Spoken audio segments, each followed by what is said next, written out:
Thank you very much all of you कि आप सुबह सुबह आ गए।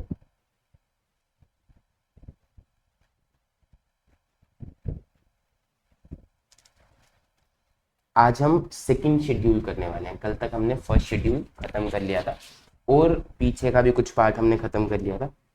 आज हम सेकंड शेड्यूल करने वाले हैं। अगर आपको याद हो तो हमने पढ़ा था शुरू में, तो एक बार तुम्हें टेबल दिखाई देता हूँ।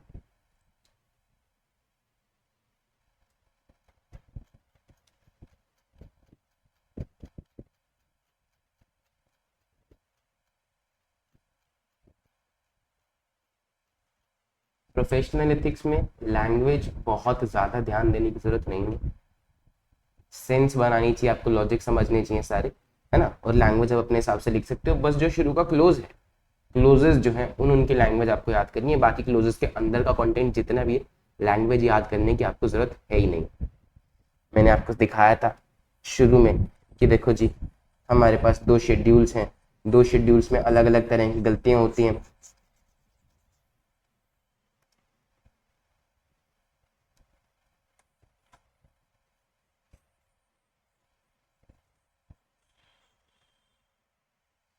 आपको मैंने बताया था कि फर्स्ट शेड्यूल है, सेकंड शेड्यूल है। फर्स्ट शेड्यूल के पहले 3 पार्ट प्रोफेशनल मिसकंडक्ट के बारे में बात करते हैं और सेकंड शेड्यूल के पहले 2 पार्ट प्रोफेशनल मिसकंडक्ट के बारे में बात करते हैं।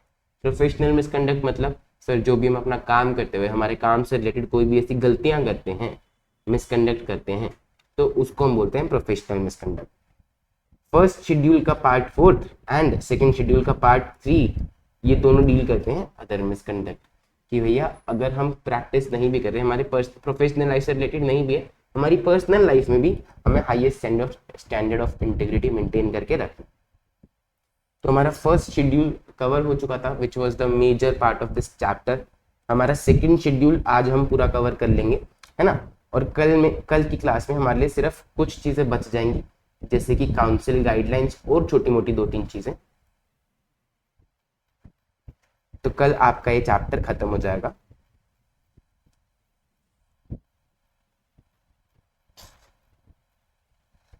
देखिए जी, second schedule part 1 professional misconduct in relation to CAs in practice. क्या फर्क है सर फर्स्ट शेड्यूल में और सेकंड शेड्यूल में? फर्क ये है कि सेकंड शेड्यूल में आने वाले जुर्म, सेकंड शेड्यूल में आने वाले मिसकंडक्ट ज़्यादा संगीन होते हैं, उनके लिए ज़्यादा सज़ा दी जाती है। हमने सबसे पहले एक चार्ट पढ़ा था कि डिसिप्लिनरी डायरेक्टरेट डिसाइड करेगा कि फर्स्ट शेड्यूल में फॉल करता है कि सेकंड शेड्यूल में। अगर फर्स्ट शेड्यूल में फॉल करता है तो हम 1 लाख तक का फाइन लगा सकते हैं, रिप्रीमेंड कर सकते हैं। अगर सेकंड शेड्यूल में फॉल करता है तो हम 5 लाख तक का फाइन लगा सकते हैं, रिप्रीमेंड कर सकते हैं, है ना। फर्स्ट शेड्यूल में फॉल करता है तो हम इम्प्रिजनमेंट दे सकते हैं 3 महीने की, सस्पेंशन ऑफ मेंबरशिप दे सकते हैं up to 3 months. Second schedule में फॉल करता है तो हम सस्पेंशन दे सकते हैं इवन परमानेंटली। तो आज जो हम चीजें पढ़ने वाले हैं वो ज्यादा संगीन जुर्म कहलाए जाते हैं, उसकी कैटेगरी में आते हैं, ठीक है। जब डायरेक्टर डिसिप्लिन के पास उसको डायरेक्टर डिसिप्लिन की ओपिनियन है कि भैया member is guilty of any professional or other misconduct mention in second schedule or both the schedule, he shall place the matter before disciplinary directorate. देखो एक चीज को ध्यान में रखना, कह रहे कि या तो सेकंड शेड्यूल में गिल्टी है या फिर बोथ द शेड्यूल में guilty. Sir both the schedule क्या मतलब है? बहुत सारी चीजें आपके पास ऐसे भी आएंगी, जब आप आंसर क्वेश्चन आता है ना तो आप सोचते हो कि भैया ये किस क्लोज में है, क्लोज 6 में आना चाहिए, क्लोज 5 में आना चाहिए, क्लोज 8 में आना चाहिए।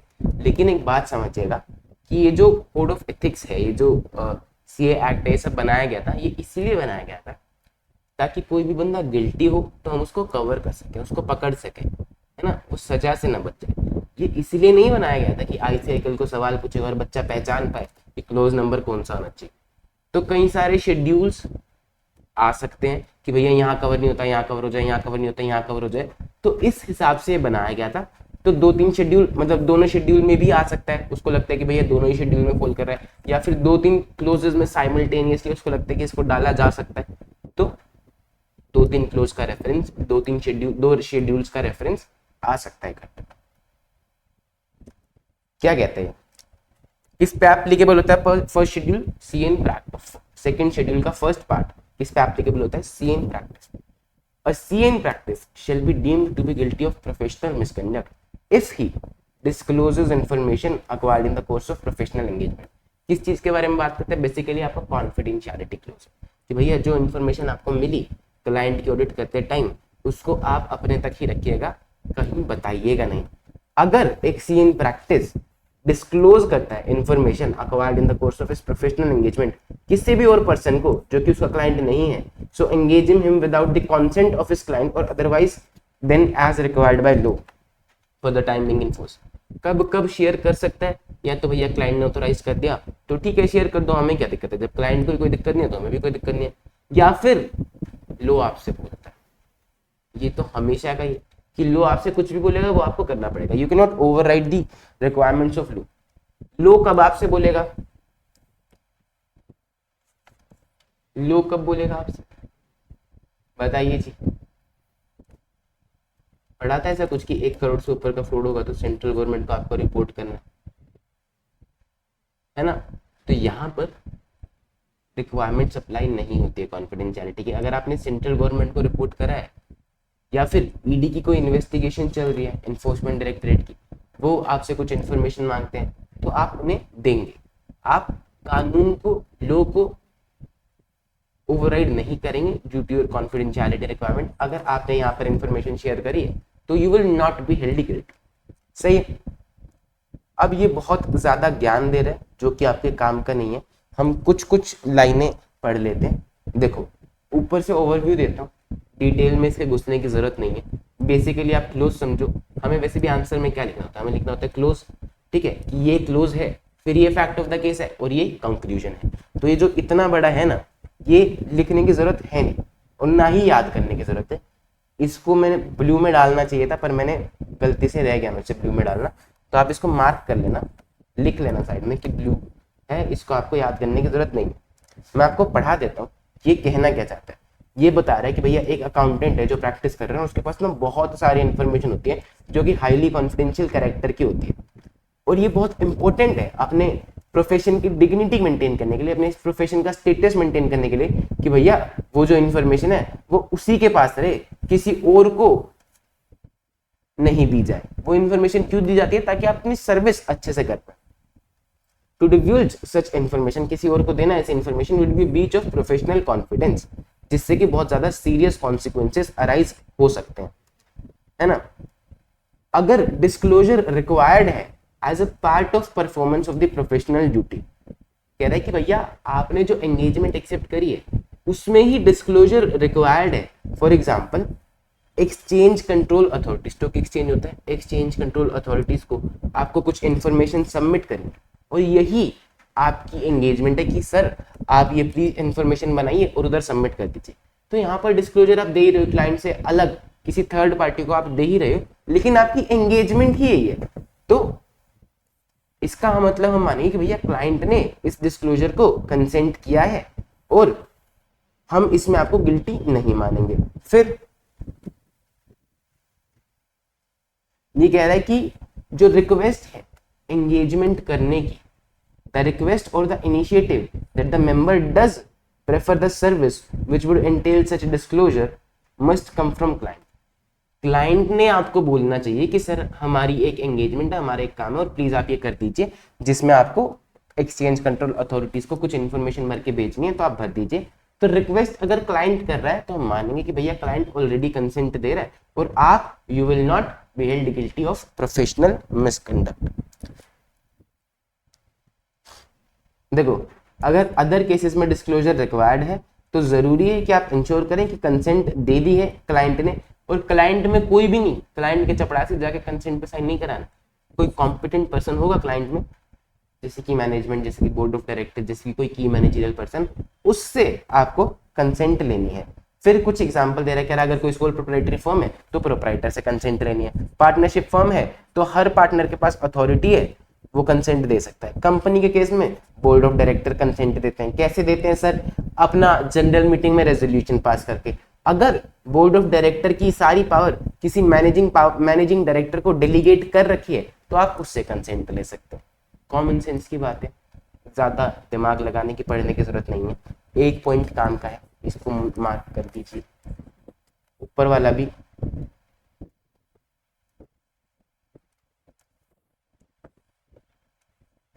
इसको भी काट दीजिए, कुछ काम का नहीं है। ये पॉइंट देखो ध्यान से। Further, students may note that as per section 143(12) of the Companies Act, if an auditor of the company in course of the performance of his duties as an auditor has a reason to believe that an offence involving fraud is being or has been committed against the company by officer or employees of the company, he shall immediately report the matter to central government within 60 days of his knowledge after following the prescribed procedure। वही वाली बात जो हमने आपको बताई थी कि भैया अगर लोग कहते हैं कि आपको बतानी ही है तो आपको बतानी पड़ेगी। सेक्शन 143(12) में वही वाली बात है कि भैया अगर 1 करोड़ से ऊपर का फ्रॉड है, आपको लगता है कि हो चुका है या आपको लगता है कि भैया हो रहा है लेकिन आपको पता नहीं, you are suspecting the fraud, तो भी आप सेंट्रल गवर्नमेंट के पास जाएंगे और बताएंगे। क्या प्रोसीजर होता था, याद है आपको? कुछ प्रोसीजर ही होता था कि सबसे पहले आप बोर्ड ऑफ डायरेक्टर को या मैनेजमेंट को चिट्ठी लिखोगे, उनसे रिप्लाई सीख करोगे, 2 दिन के अंदर चिट्ठी लिखोगे, 15 दिन के अंदर रिप्लाई सीख करोगे। अगर रिप्लाई नहीं आया तो फिर आप अपनी चिट्ठी, आप वो सारी इंफॉर्मेशन सेंट्रल गवर्नमेंट को फॉरवर्ड करोगे विद अ नोट कि भैया मैंने उनसे रिप्लाई मांगा था लेकिन उन्होंने रिप्लाई नहीं दिया है। समझ में आ रहा है जी? बताइए।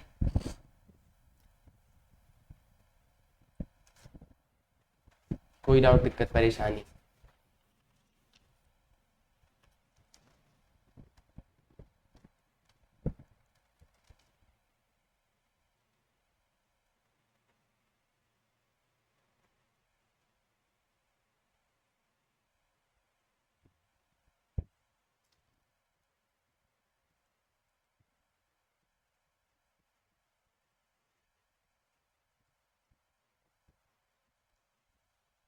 Renew yes.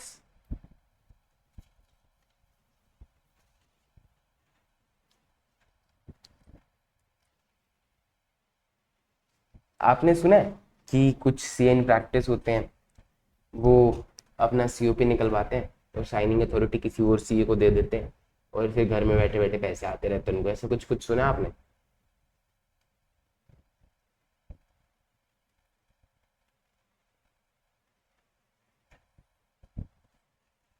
भैया क्योंकि टैक्स ऑडिट हमारे को 60 तक की लिमिट अलाउड है ना, 1 साल में number of audits he allowed होती है, तो किसी और का साइन लेके कर देते हैं और उसको कुछ पैसे दे देते हैं।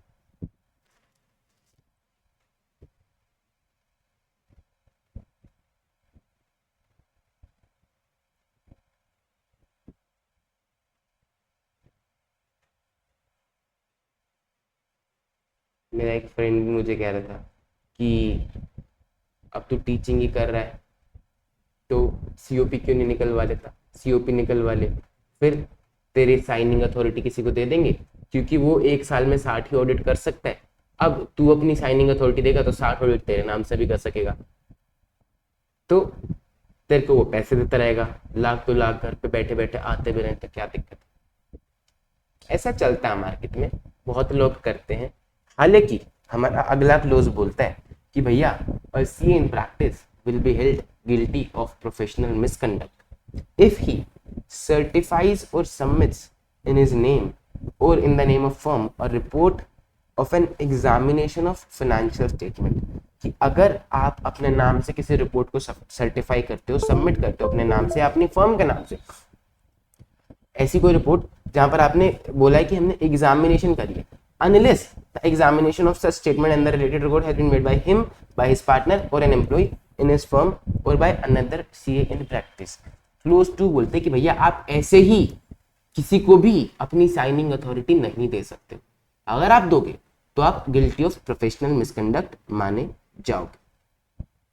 ठीक है, किस किस को दे सकते हो, किस किस के कब कब सबमिट कर सकते हो?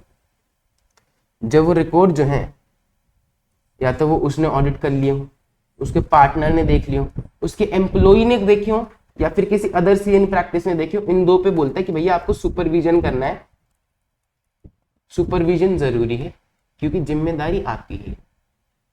अगर आपने बिना चेक करे, बिना सुपरवाइज करे ये चीजें कर दी हैं, अपने नाम से रिपोर्ट सबमिट कर दी है, तो you will be held guilty of professional misconduct.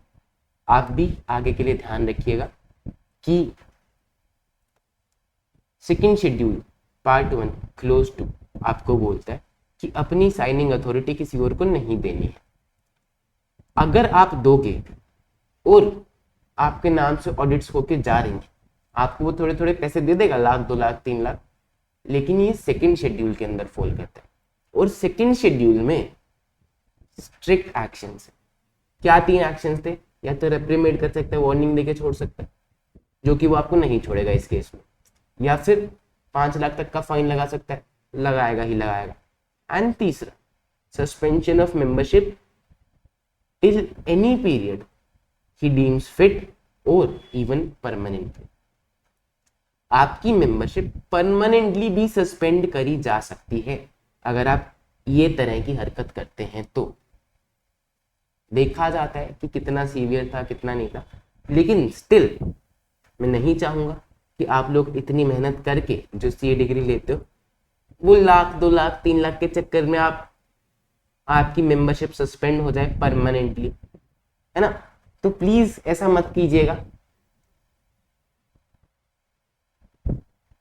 ऐसा लगता है कि चलो ठीक है 2-3 लाख रुपए आते रहेंगे घर पे बैठे बैठे, खाली हमको तो करना ही क्या है, और हम तो किसी और सीएन प्रैक्टिस को दे रहे हैं। आप सीएन प्रैक्टिस को दे सकते, लेकिन सुपरविजन की जिम्मेदारी आपकी है। अगर आप सुपरविजन नहीं करते, अगर स्टिल वो आपके नाम से रिपोर्ट साइन करके दे रहे हैं, तो it can come to suspension of your membership even permanently. The above clause restrains a member from subscribing to a report on a financial statement as long as it has not been examined by him or by a partner or an employee by another chartered accountant in practice. It has been introduced to ensure that the work entrusted by him has been carried out by the member either directly or under his supervision. ये close कहना चाहता है कि भैया हम ensure करेंगे कि या तो काम आपने किया है, आपके पार्टनर ने किया है, या फिर आपकी सुपरविजन के अंदर आपके किसी एम्प्लॉई ने या फिर किसी दूसरे सीएन प्रैक्टिस ने किया है। एक एक्सेप्शन है सर। एक्सेप्शन क्या है कि अगर जॉइंट ऑडिट का केस एसए 299, हमने पढ़ा था एसए 299, एसए 299 3 जॉइंट ऑडिटर्स हैं, तीनों साइन करते हैं, पूरी फाइनेंशियल स्टेटमेंट पे कॉमन रिपोर्ट जाती है।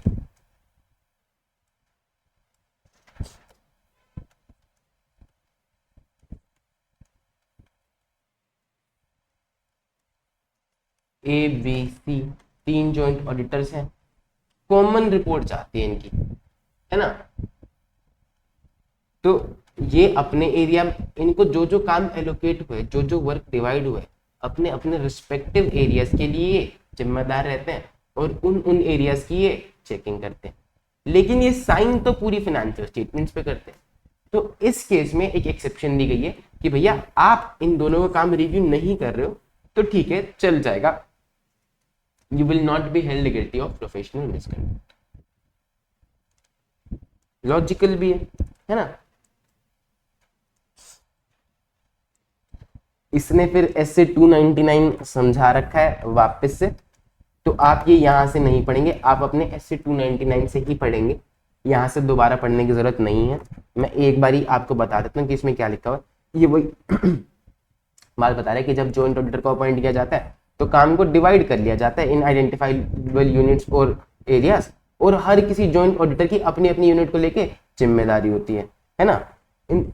अगर एक जॉइंट ऑडिटर को ऐसा कोई मैटर पता चलता है कि भैया जो बाकी जॉइंट ऑडिटर्स की नजर में आना चाहिए, तो उसकी जिम्मेदारी है कि ये उसको बताए। बाकी सर जॉइंट ऑडिटर सिर्फ अपने एलोकेटेड काम के लिए ही रिस्पॉन्सिबल होते हैं, किसी और के काम के लिए रिस्पॉन्सिबल नहीं होता। लेकिन हमने एक और चीज भी पढ़ी थी कि कुछ एरियाज होते हैं जहां पर वो जॉइंटली और सेवरली रिस्पॉन्सिबल होता है, उसकी अकेले की भी और सबकी जिम्मेदारी होती है। कैसे कैसे एरियाज थे सर कि फाइनेंशियल स्टेटमेंट एएफआरएफ के हिसाब से प्रेजेंट हुई है कि नहीं, है ना। इस तरह के एरियाज थे जहां पर वो जॉइंटली और सेवरली रिस्पॉन्सिबल होते हैं। कुछ ऐसे एरियाज जहां पर उन्होंने मिलकर डिसाइड किया होगा, या फिर कुछ ऐसा काम जो उन्होंने डिवाइड ही नहीं किया होगा, तो वहां के लिए वो जॉइंटली और सेवरली रिस्पॉन्सिबल होते हैं। Obtaining any valuation, information and explanation is responsibility of joint auditor unless they agree upon a specific pattern of distribution. अगर उन्होंने डिस्ट्रीब्यूशन अग्री नहीं करा है, अगर उन्होंने काम नहीं बांटा है, तो फिर वो सब लायबल होंगे। लेकिन यूजुअली क्या होता है, हमेशा ही काम बांटा जाता है, तो इसलिए जितना काम उनके हिस्से का है सिर्फ उसी के लिए वो लायबल होंगे। दूसरा काम अगर वो रिव्यू नहीं भी करेंगे तो भी चलेगा। ऑल गुड, बता दीजिए।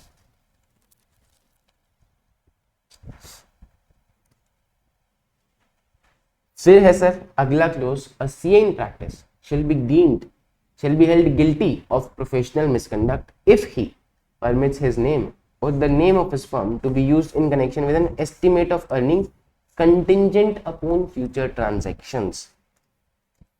Estimate of earnings contingent upon future transactions, ऐसा कुछ कुछ पढ़ा है क्या हमने कभी? अगर आपको याद हो तो ऐसा कुछ कुछ पढ़ा है हमने? Estimate of earnings contingent upon future transaction, कुछ याद है?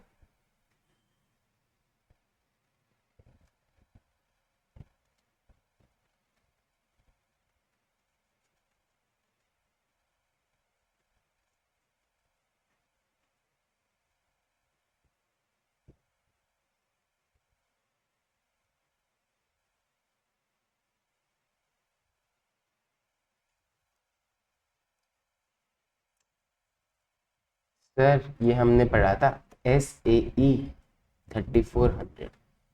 SAE क्या होता है? Standard on assurance engagement.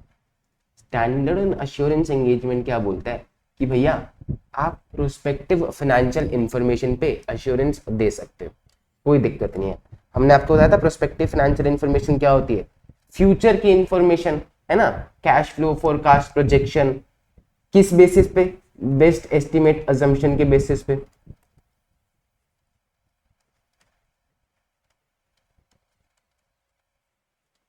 Forecast बनाया जाता है, हाइपोथेटिकल अजम्पशंस होती हैं, उसके बेसिस पे प्रोजेक्शन बनाई जाती है। याद आ रहा है? ये शॉर्ट टर्म के लिए होता है, ये लॉन्ग टर्म के लिए होता है ना, 5 साल के लिए, ये होता है साल भर के लिए। तो वो चीजें अभी हुई नहीं, ICI बोलता है और SA 3400 भी बोलता था कि you can not vouch for the accuracy of such information. आप ये नहीं बोल सकते कि ये इंफॉर्मेशन एकदम करेक्ट है, 100% सही है, वो चीजें हुई नहीं है। आप क्या बता सकते हो? आप बता सकते हो उनके सोर्सेज ऑफ इंफॉर्मेशन क्या है, बेसिस क्या है जिसके बेसिस पे फोरकास्ट किया है ना, अजम्पशंस क्या ली गई हैं, and you should not vouch for the accuracy of the forecast. और क्लोज भी यही बोलता है कि एक CA will be held guilty of professional misconduct अगर वो अपना नाम यूज करने देता है, अपनी फर्म का नाम यूज करने देता है किसी भी ऐसी स्टेटमेंट में जो कि है contingent upon a future transaction. Estimate है, एस्टिमेट यानी कि अंदाजा लगा रहे हैं, best estimate assumption, hypothetical assumption, जो कि कंटिंजेंट है upon future transaction in a manner which may lead to the belief that he vouches for the accuracy of forecast। इस तरह से कि लोगों को लगे कि भैया ये वाउच कर रहा है फॉर द एक्यूरेसी। तो आपको कभी भी वाउच नहीं करना है for the accuracy of the forecast. सही है? ये इनने वो बता रखी है कहानी कि भैया इस फलानी मीटिंग में, इस फलानी काउंसिल की डेट को हमने डिसाइड किया था। हमने ये डिसाइड किया था कि एक सीए जो है वो पार्टिसिपेट तो कर सकता है फोरकास्ट में और उनको रिव्यू भी कर सकता है, प्रोवाइडेड कि वो अपनी रिपोर्ट में source of information, basis of forecast ये सब क्लियरली बताए, and he does not vouch for the accuracy.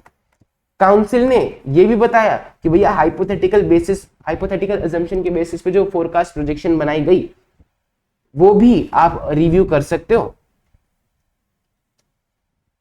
Hypothetical assumptions कौन सी थी? Which are not necessary to take place, कि भैया ऐसा जरूरी नहीं कि ये होगी ही होगी।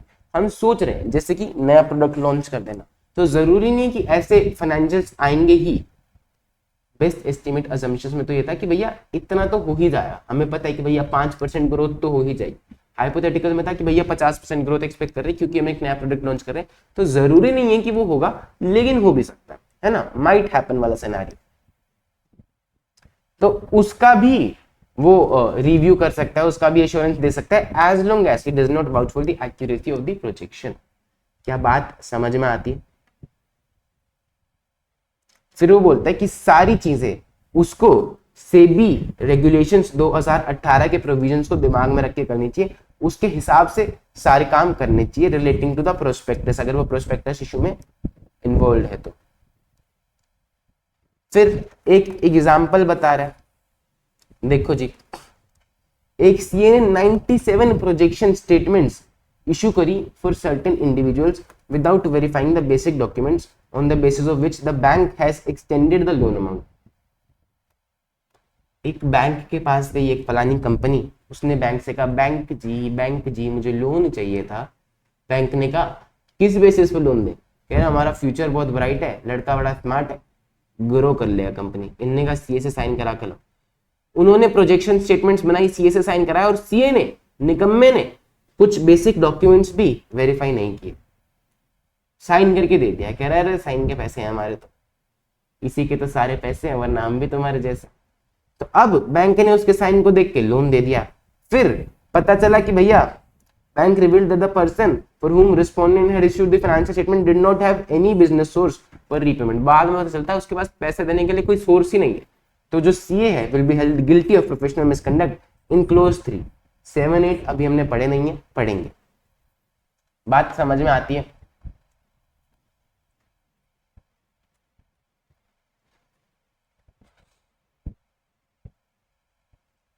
बताइए जी, everything clear up until now? कुछ पूछना आपको?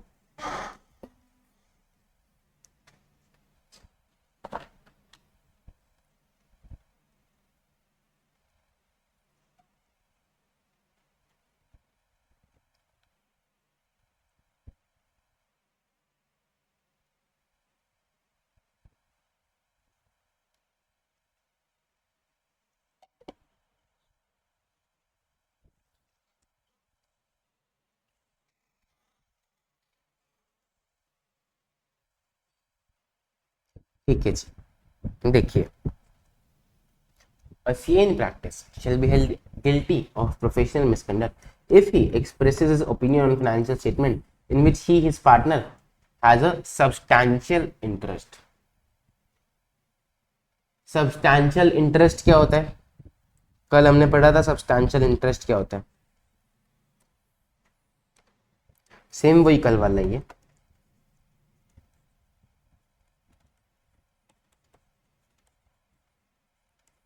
कोई ऐसी एंटिटी, कोई ऐसी कंसर्न जहां पर आपका more than 20% of voting power या मोर देन 20% ऑफ शेयर हो, है ना। तो ऐसी फर्म, ऐसी ऑर्गेनाइजेशन को हम बोलेंगे कि भैया यहां पर आपका सब्सटैंशियल इंटरेस्ट है। ये बोल रहा है कि भैया आप इस सब्सटैंशियल इंटरेस्ट वाली फर्म का ऑडिट नहीं कर सकते।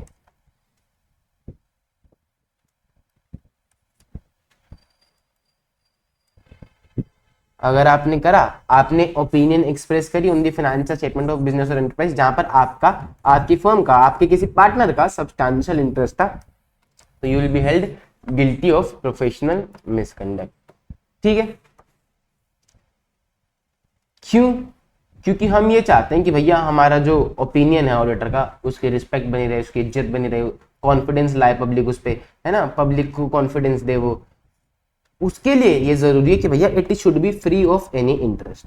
अब ये सारी वही वाली ज्ञान की बातें बताएगा कि भैया आपकी इंडिपेंडेंस हैम्पर हो जाती है ना, और एटसेट्रा एटसेट्रा। ऑडिटर को अपनी ओपिनियन एक्सप्रेस नहीं करनी चाहिए अगर कोई फाइनेंशियल इंटरेस्ट होगा, क्योंकि उसकी इंडिपेंडेंस डिस्टर्ब हो सकती है। तो इसलिए उसको ऐसी कंपनी के फाइनेंशियल स्टेटमेंट पे ओपिनियन एक्सप्रेस नहीं करनी चाहिए जहां पर उसका सब्सटैंशियल इंटरेस्ट है, क्योंकि फिर पब्लिक उस पर फेथ नहीं कर पाएगी, कॉन्फिडेंस नहीं दिखा पाएगी, है ना। सब्सटैंशियल इंटरेस्ट क्या है, जो हमने कल close 11 part 1 of first schedule में पढ़ा था, सेम वही जो मैंने अभी आपको बताया। फाइनेंशियल स्टेटमेंट का क्या मतलब है? Reports and certificate usually given after an examination.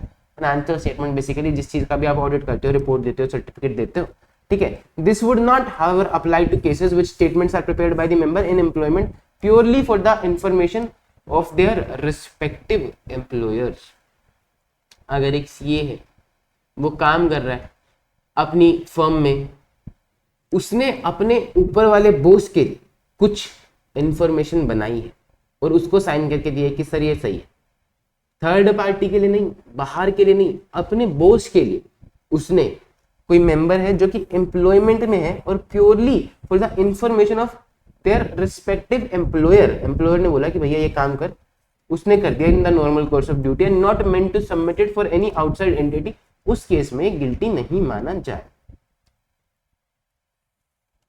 कह रहा है कि भैया आप सीए हो तो आपको ना पब्लिक कॉन्शियंस एक्सपेक्टेड है आपसे कि अगर लॉ में कोई चीज नहीं भी लिखी तो भी हम चाहते हैं कि भैया आप अपनी इंडिपेंडेंस का पूरा ध्यान रखें, जितना लॉ में लिखा है उससे भी ज्यादा स्ट्रिक्टली अपनी इंडिपेंडेंस का ध्यान रखें और अपने आप को कैसी भी पोजीशन में नहीं डाले जिससे कि आपकी इंडिपेंडेंस जेपरडाइज हो सकती है, हैम्पर हो सकती है ना। उनको देखना चाहिए कि भैया ऐसी कोई भी सिचुएशन में अपने आप को ना डाले जहाँ पे कॉन्फ्लिक्ट ऑफ इंटरेस्ट और ड्यूटी आ सकता है। इसीलिए काउंसिल ने decided not to permit a CA in employment to certify the financial statement जहां पर वो एम्प्लॉयड है under the same management as the concern is employed even though he hold certificate of practice. तो अगर आप एक employ हो तो आप रिपोर्ट इशू नहीं कर सकते अपनी ही फॉर्म का, अपनी ही कंपनी के लिए जहां पे आप एम्प्लॉय हो, क्योंकि उससे इंडिपेंडेंस हैम्पर हो जाती है।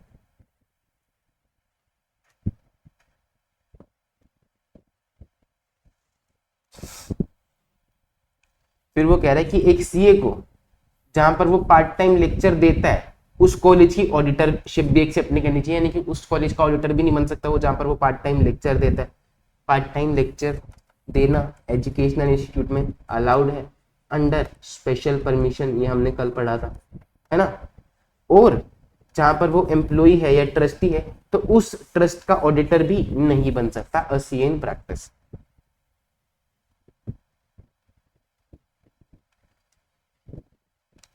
कह रहा अब तक तो हम बात कर रहे थे, ये क्लोज इस तरह से लिखा गया है कि जैसे कि स्टैट्यूटरी ऑडिट की जो रिपोर्ट हम इशू करते हैं उस टाइम हमें इंडिपेंडेंस का ध्यान रखना है, लेकिन ये बात टैक्स ऑडिट के लिए भी उतनी सच है, जीएसटी ऑडिट के लिए भी उतनी सच है, कॉन्करेंट ऑडिट के लिए भी उतनी सच है। आपको हर सिचुएशन में भैया अपना इंडिपेंडेंस तो मेंटेन रखना ही पड़ेगा, ठीक है। और आप ऐसी हरकतों में इन्वॉल्व नहीं हो सकते हैं जहां पर आपका सब्सटैंशियल इंटरेस्ट है, वहां पर आप ओपिनियन एक्सप्रेस नहीं कर सकते। सही है।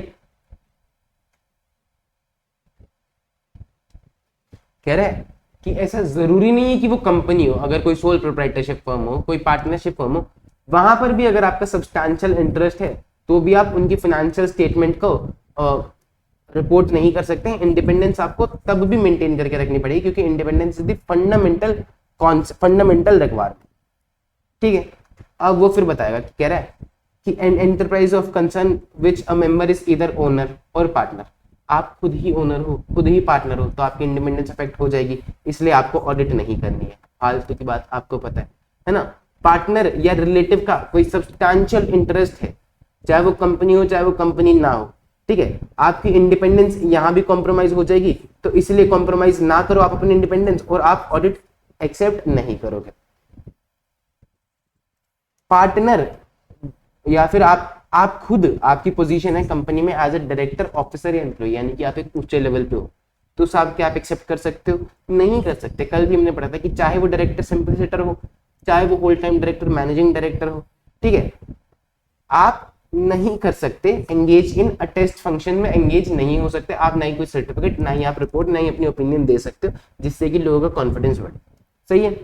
ऑल्दो द प्रोविजन ऑफ अफोर्डमेंट, कह रहा है कि ऊपर वाले प्रोविजन स्पेसिफिकली टैक्स ऑडिट वगैरह के लिए नहीं थे, specifically not specifically applicable in the context of audit perform under other statutes, example tax audit, yet the underlying principle of independence is applicable in this situation also। हमने अभी तक ये नहीं बोला कि वो ऊपर वाला tax audit, GST audit, concurrent audit के लिए भी एप्लीकेबल है, लेकिन वो है, ये बोलना कि ऊपर लिखा नहीं हुआ लेकिन वो है। आपको tax audit, GST audit, concurrent audit ये करते हुए भी अपने इंडिपेंडेंस का ध्यान रखना है क्योंकि independence is the fundamental requirement. Clear और नॉट?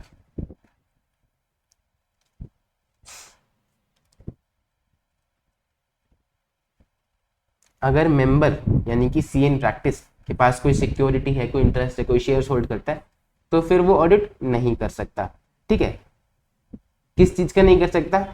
देखो, disqualifies a person from being auditor, section 141 हम इंटर में पढ़ के आए थे, उसमें भी बोला था कोई एक कंपनी का, सब्सिडरी का, होल्डिंग का, एसोसिएट का कोई भी शेयर है, किसी में भी सिक्योरिटी आपकी, तो फिर आप ऑडिट नहीं कर सकते। Where the partner of the member is an officer or an employee of the company, आप सीएन प्रैक्टिस हो, आपका कोई पार्टनर है जो कि ऑफिसर है, एम्प्लॉय है, उस कंपनी का ऑडिट भी आप एक्सेप्ट नहीं कर सकते, आपकी डिस्क्वालिफिकेशन लग जाएगी। Where the partner of the member is holding any security or interest in the company, आपका नहीं, आपके पार्टनर का या फिर आपका खुद का कोई इंटरेस्ट है, कोई सिक्योरिटी है कंपनी में, तो भी आप नहीं ऑडिटर बन सकते हो। और चाहे सब्सिडरी में हो, चाहे होल्डिंग में हो, चाहे एसोसिएट हो, चाहे होल्डिंग की सब्सिडरी में हो। यानी कि देखो,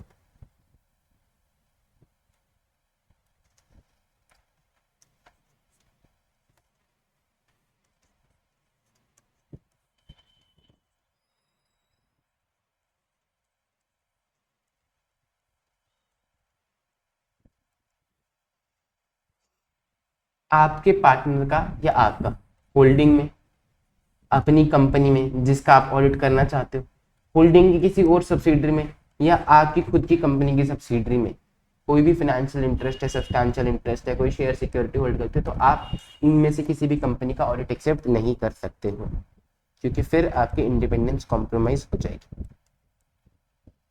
अगर आपका कोई रिलेटिव डायरेक्टर है तो भी आप ऑडिट एक्सेप्ट नहीं कर सकते हो, है ना। अगर आपके किसी रिलेटिव के पास सिक्योरिटी है, कोई शेयर्स हैं उसने खरीद रखे हैं, तो क्या आप ऑडिट एक्सेप्ट कर सकते हो? अगर आपके किसी रिलेटिव के पास कोई शेयर्स है तो क्या आप ऑडिट एक्सेप्ट कर सकते हो? पढ़ा था हमने सेम टाइम में।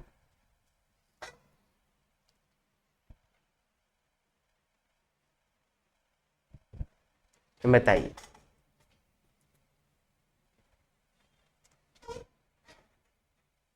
ओहो, रेनू का तो बेसिक क्लियर है। बेसिक क्लियर मतलब दिमाग पे क्लियर है।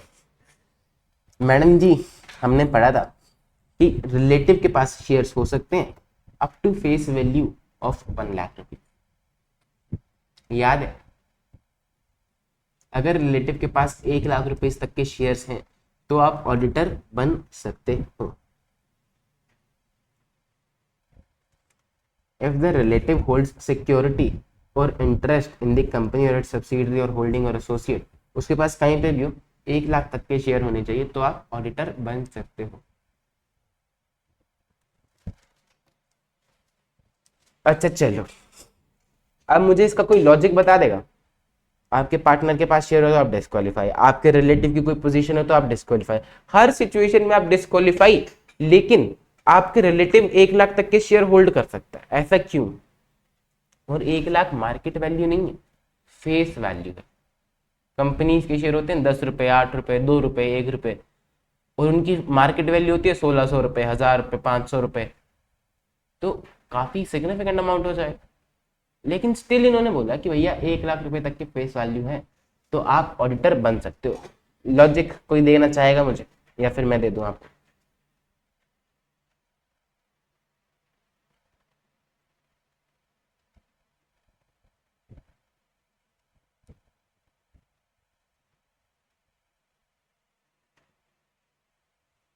इंटर में भी किसी ने लॉजिक दिया नहीं होगा, ऐसे आपको मैं सही बता रहा हूँ।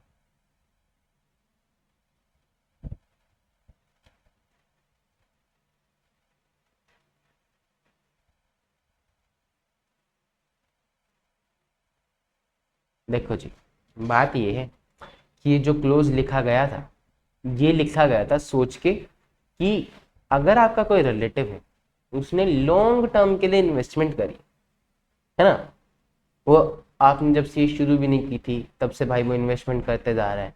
आपने सीए शुरू करी, आप सीए बने है, उसने अपनी इन्वेस्टमेंट कर रखी है, उसने होल्ड कर रखी है, उसके शेयर बढ़ रहे हैं। आप सीए बने और आपको बाई चांस उस कंपनी का ऑडिट मिल गया, तो अब आपकी वजह से उसको अपना लॉन्ग टर्म इन्वेस्टमेंट क्यों बेचना चाहिए? आपकी वजह से उसको अपना लॉन्ग टर्म इन्वेस्टमेंट नहीं बेचना चाहिए, तो इसीलिए इनने अलाउ कर दिया था। दूसरी बात, आपके सीए बनने के बाद अगर वो शेयर खरीदता है तो क्या वो अलाउड है? अगर आप इसको लिटरली पढ़ोगे, या फिर सीए इंटर्न में आईसीए के खुद के क्वेश्चंस बोलते हैं कि आप सीए बने और आपके एक रिलेटिव ने 1,00,000 रुपए तक की फेस वैल्यू के शेयर खरीद लिए उसके बाद, तो हम लिखते थे कि हाँ जी क्योंकि 1,00,000 तक की फेस वैल्यू के शेयर हैं तो वो अलाउड है। बट लॉजिकली अगर आप इसको सब्सटेंस ओवर फॉर्म करके देखें तो ये अलाउड नहीं है। That is clearly insider trading, है ना। लॉजिक ये था कि उन्होंने अपना लॉन्ग टर्म इन्वेस्टमेंट नहीं बेचना चाहिए, आपके सीए बनने के बाद अगर आपके रिलेटिव शेयर खरीद रहे हैं, आपकी स्पाउस शेयर खरीद रहे हैं, आपके फ्रेंड शेयर खरीद रहे हैं, तो दैट इज नॉट परमिसिबल। और अगर ये मामला कोर्ट में जाएगा तो फिर you will be found guilty of professional misconduct, not professional misconduct, at least you will be found guilty of insider trading, है ना। तो रियल लाइफ में ये है, किताब में वो कुछ भी पूछे वो बोलते हैं कि भैया रिलेटिव शेयर होल्ड कर सकते हैं 1 लाख के, हाँ कर सकते, और इसको आप एक लूप होल भी समझ सकते हो, बट लिटरल इंटरप्रिटेशन कुछ और है। लॉजिक जो मैंने अभी आपको बताया वो था। क्या बात समझ में आती है?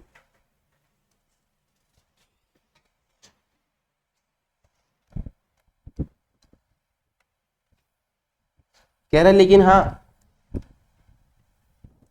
स्टिल आपकी इंडिपेंडेंस पे कोई खतरा नहीं आना चाहिए। You are expected to be no less independent, उतनी ही डिग्री ऑफ इंटीग्रिटी और उतनी डिग्री ऑफ इंडिपेंडेंस आपको मेंटेन करके रखनी है। रिलेटिव की डेफिनेशन जो इस 18 में वही वाला रिलेटिव यहाँ पर भी है। It is not permissible for a member to undertake the assignment of certification where the client is the relative of the member. अगर क्लाइंट ही आपका रिलेटिव है, अगर आप अपने रिलेटिव की फर्म का ऑडिट करना चाहते हैं तो वो सब आप नहीं कर सकते।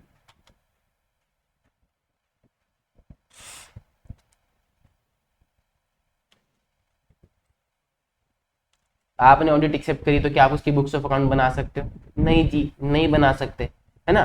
स्टैट्यूटरी ऑडिटर और इंटरनल ऑडिटर सेम नहीं हो सकता है, साइमल्टेनियसली आप दोनों काम नहीं कर सकते हो। इंटरनल ऑडिटर और टैक्स ऑडिटर सेम नहीं हो सकता है। इंटरनल ऑडिटर को आप as a tax auditor appoint नहीं कर सकते हो, यूजुअली हम स्टैट्यूटरी ऑडिटर को अपॉइंट करते हैं, है ना। इंटरनल ऑडिटर को आप जीएसटी ऑडिटर भी अपॉइंट नहीं कर सकते हो, हम स्टैट्यूटरी ऑडिटर को अपॉइंट करते हैं फॉर द टैक्स ऑडिट और जीएसटी ऑडिट, ठीक है।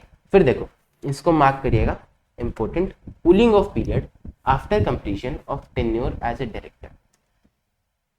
आप एक कंपनी में डायरेक्टर थे, आप सीए थे, आप एक कंपनी में डायरेक्टर थे, आपने डायरेक्टरशिप से रिजाइन दिया, ठीक है, आपके पास सर्टिफिकेट ऑफ प्रैक्टिस है, तो अब आप डायरेक्टर नहीं रहे, तो क्या आप उस कंपनी का ऑडिट एक्सेप्ट कर सकते हो? बताइए। आप डायरेक्टर थे कंपनी में, अब आप डायरेक्टर नहीं हो, आप you are a member with COP, आप सीए विद सीओपी हो, तो क्या अब आप उस कंपनी का ऑडिट एक्सेप्ट कर सकते हो? आप तो डायरेक्टर रहे ही नहीं अभी, बताइए।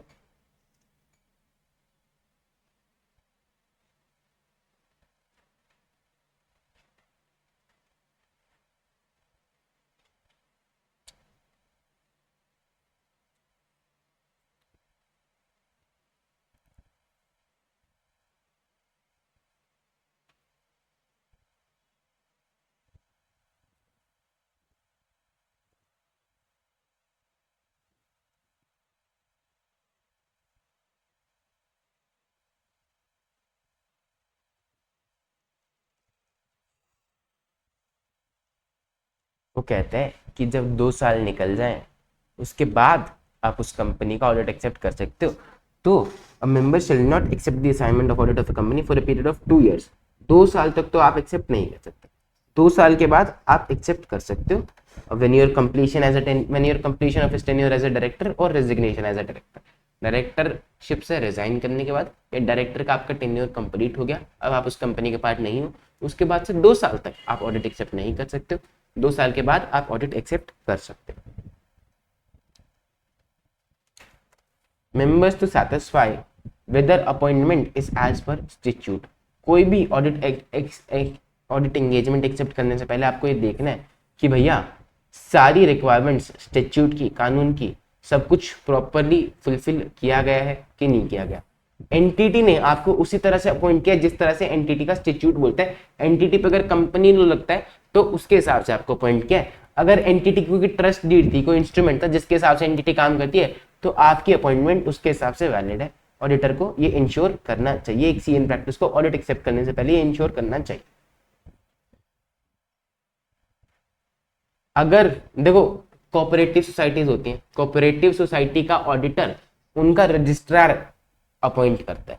जैसे गवर्नमेंट ऑडिट्स के लिए सीएजी अपॉइंट करता है, ऐसे कोऑपरेटिव सोसाइटी के लिए registrar of cooperative society appoint करता है। तो अगर आपकी अपॉइंटमेंट रेगुलेटरी अथॉरिटी से ऑथराइज्ड है, जैसे कि कोऑपरेटिव सोसाइटी के केस में, तो आपको देखना चाहिए कि भैया उसने proper the member shall satisfy whether such regulatory authority have authorised the managing committee of the society for appointment of auditor. कि क्या जो सोसाइटी की मैनेजिंग कमेटी है उनको ऑथराइजेशन मिल गई आपको अपॉइंट करने के लिए, ये सब आपको देखना चाहिए। अगर कोई एंटिटी है जो board of director, board of trustees, board of governance ये सब मैनेज करते हैं, तो इंश्योर करो कि भैया अपॉइंटमेंट प्रॉपरली मेड हुई है और रेजोल्यूशन पास कर लिया गया है फॉर द अपॉइंटमेंट। फिर सेक्शन 288 में लिखी है कि आप टैक्स ऑडिट कब कब नहीं कर सकते हो। अगला है a CA in practice will be held guilty of professional misconduct if he fails to disclose a material fact known to him which is not disclosed in the financial statement but disclosure of which is necessary in making such financial statements where he is concerned with that financial statement in a professional capacity। कह रहे कि भैया अगर आपने कोई material fact को disclose नहीं किया, एक ऐसा मटेरियल फैक्ट जो डिस्क्लोज होना चाहिए था फाइनेंशियल स्टेटमेंट में, उनने नहीं कर रखा डिस्क्लोज और आपने भी नहीं किया, तो आप you will be held guilty of professional misconduct. Fails to disclose any material fact known to him, जो आपको पता है कि भैया डिस्क्लोज होना चाहिए था and that is not disclose in the financial statement, पर जिसका डिस्क्लोजर जो है नेसेसरी है in making such financial statements. Disclosure necessary था, मैनेजमेंट ने नहीं किया, आपको पता है मैनेजमेंट ने डिस्क्लोजर नहीं किया और उसके बाद आपने भी अपनी रिपोर्ट में उसका डिस्क्लोजर नहीं किया, तो you will be held guilty of professional misconduct. Word is professional capacity, auditor नहीं है तो audit, review, assurance, related services सब इसके अंदर कवर हो जाएगा। अगर आप किसी भी कैपेसिटी में कोई भी रिपोर्ट इश्यू कर रहे हो, SAE, SRE, SRS etcetera etcetera, तो हर एक कैपेसिटी में आपको इस चीज का ध्यान रखना है कि भैया कोई मटेरियल फैक्ट है जो डिस्क्लोज होना चाहिए था, उन्होंने नहीं करा, आपको पता है कि भैया होना चाहिए था, तो आप डिस्क्लोज करोगे। अगर आप डिस्क्लोज नहीं करते तो you will be held guilty of professional misconduct. कह रहा है कि भैया हाँ ये बात तो ठीक है, लेकिन मटीरियलिटी का भी ध्यान रख लेना। ऐसे हर छोटी छोटी बात कि चाय के बिल के 20 रुपए ने डाले, वो सब चीजें नहीं, मटीरियलिटी का आपको ध्यान रखना है एज पर एसए 320। ठीक है, मटीरियलिटी बैलेंस शीट के लिए अलग हो सकती है, प्रॉफिट एंड लॉस के लिए अलग हो सकती है, तो हर केस में आप अपने हिसाब से मटीरियलिटी डिसाइड कर लीजिएगा, ऑडिटर अपनी प्रोफेशनल जजमेंट लगा लेगा। फाइनेंशियल स्टेटमेंट का मतलब है रिपोर्ट एंड सर्टिफिकेट, कुछ भी जो आपने एक एग्जामिनेशन के बाद दिया है अंडर एनी स्टैट्यूटरी एनैक्टमेंट और for the income tax assessment. आपने फाइनेंशियल स्टेटमेंट दी, आपने कोई ओपिनियन दिया, आपने कोई रिपोर्ट दिया, आपने कोई सर्टिफिकेट दिया चेकिंग के बाद, चाहे स्टैट्यूटरी इनैक्टमेंट यानी कि लॉ बोलता था या फिर इनकम टैक्स असेसमेंट के लिए, वो सब फाइनेंशियल स्टेटमेंट की डेफिनेशन में आ जाएगा। This would however not apply to the cases which statement are prepared by the member in employment. अगर आप नौकरी कर रहे हो किसी के नीचे और आपने सिर्फ अपने बॉस के लिए वो चीज दी है, तो फिर आप you will not be held guilty of professional misconduct. सही है। थर्ड पार्टी को, अगर आपको पता है कि भैया थर्ड पार्टी को सबमिट नहीं होगी, आपने सिर्फ अपने बॉस के लिए लिए, तो you will not be held guilty of professional misconduct. अगला है a CA in practice will be held guilty of professional misconduct if he fails to report a material misstatement known to him to appear in the financial statement। उसको पता है कि भैया कोई material misstatement है financial statement में और उसको पता भी है और फिर भी वो नहीं बता रहा। ऊपर वाले में था कि भैया कोई डिस्क्लोजर बताया नहीं हुआ फाइनेंशियल स्टेटमेंट में, यहाँ पे कि एक मटेरियल मिस स्टेटमेंट है और वो बताया नहीं बता नहीं रहा, उसने रिपोर्ट नहीं करा, तो फिर he will be held guilty of misconduct। materiality फिर से यहाँ पर आप देखोगे and the observation made under the preceding clause 5 in this connection will equally apply। यानी कि materiality पे आप देखोगे और materiality जजमेंट बैलेंस शीट के हिसाब से, पेनल के हिसाब से अलग अलग कर लोगे, ये सारी चीजें सेम अप्लाई होगी क्लोज 6 पे।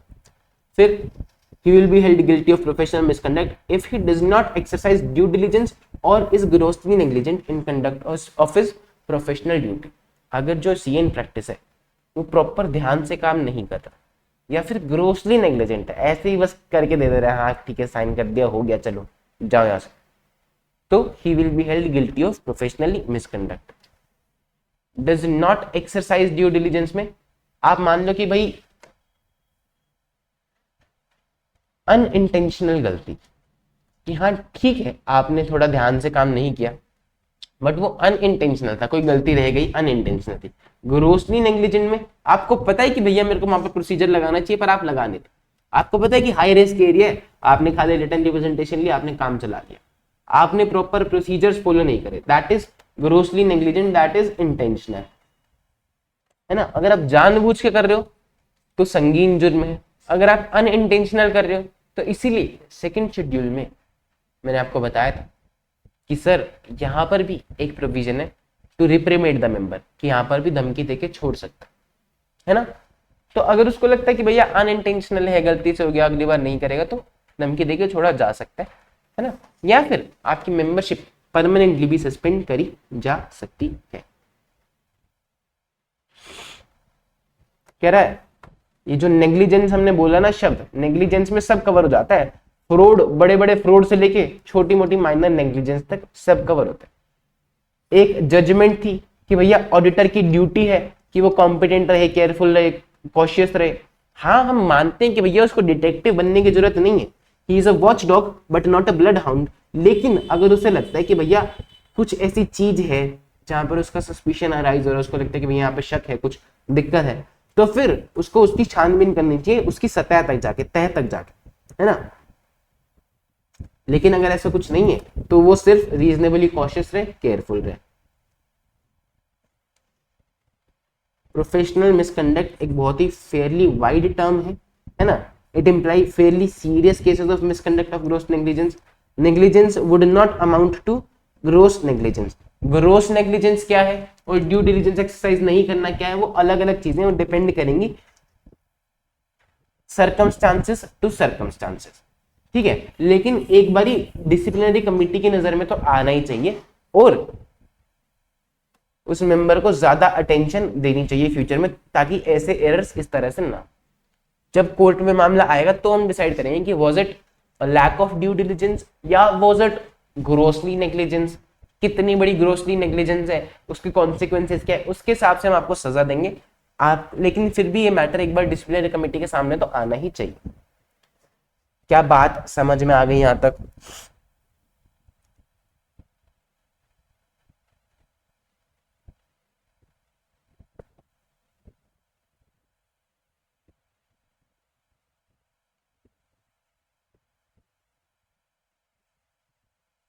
बताइए जी।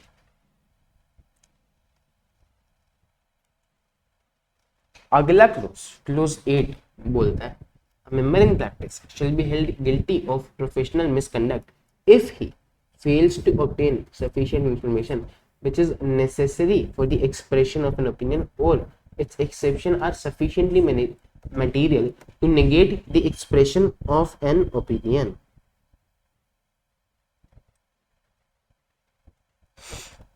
देखिए आपको ओपिनियन देनी होती है ना। ओपिनियन देने के लिए आपको ऑब्टेन करना पड़ता है सफिशिएंट एंड अप्रोप्रिएट एविडेंस। कुछ कुछ जगह आप सफिशिएंट अप्रोप्रिएट एविडेंस ऑब्टेन नहीं भी करते हो, जैसे कि अगर आइटम इममटेरियल तो आप पूरी डिटेल में नहीं घुसते हो, आप बहुत ज्यादा चेकिंग नहीं करते हो कि भैया सब कुछ ठीक है कि नहीं है ना। आपको लगता है कि इममटेरियल है, अगर कुछ गलती भी होगी तो भी कोई फर्क खास पड़ने वाला है। ये बोलता है कि भैया you will be held guilty of professional misconduct अगर आपने सफिशिएंट अप्रोप्रिएट एविडेंस ऑब्टेन नहीं किया, या फिर जो आइटम्स आपने छोड़ दी थी, जो आइटम्स आपने इममटेरियल समझ के छोड़ दी थी, दैट आर मटीरियल, वो इतनी मटीरियल है कि आपको उनका एविडेंस कलेक्ट करना चाहिए था, और अब क्योंकि आपने इनका एविडेंस कलेक्ट नहीं करा तो आपकी ओपिनियन का कोई सेंस रह नहीं गया। या तो आपने सफिशिएंट अप्रोप्रिएट एविडेंस ऑब्टेन नहीं किया, या फिर जो आइटम्स आपने इममटेरियल समझ के छोड़ दी थी वो इतनी मटेरियल है कि आपको उनका एविडेंस कलेक्ट करना चाहिए था, और अब क्योंकि आपने इतनी सारी मटेरियल आइटम्स का एविडेंस कलेक्ट नहीं किया तो आपकी ओपिनियन नेगेट हो गई, आपकी ओपिनियन का कोई सेंस नहीं बना। क्या ये बात आपको समझ में आती है?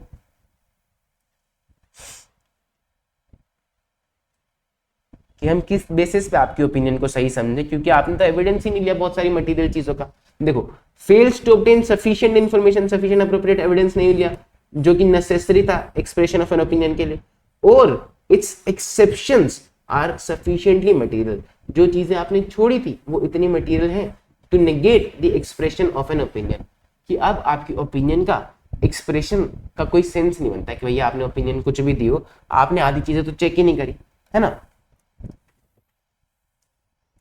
It is expected of a CA to express his opinion on the truth and fairness of system of accounts, statement of accounts after examining their authenticity with reference to their information. CA को determine करना चाहिए to the extent of information जो उसको obtain करनी है before expression of an opinion कि भैया sufficient appropriate होगी कि नहीं होगी। CA should not express an opinion before obtaining the required data. Later part of the clause enjoins that where due to inadequacy of the information or data, report has to be circumscribed, restricted लिख लो इसका यहाँ पर, मतलब समझने के लिए इसका मतलब है restricted to an extent that it would cease to be of any expression of a categorical opinion. कि भैया बाद वाला पार्ट क्या बोलता है कि भैया आपकी जो इंफॉर्मेशन है वो इतनी इनएडिक्वेट है कि आपकी जो रिपोर्ट है वो रिस्ट्रिक्ट हो गई है और अब आपकी जो ओपिनियन है उसका कोई सेंस नहीं बन रहा है। Auditor should clearly express disclaimer in no uncertain terms. फिर वो बोल रहा है 705 यानी कि मॉडिफिकेशन ऑफ द ओपिनियन को भी ध्यान में रखना।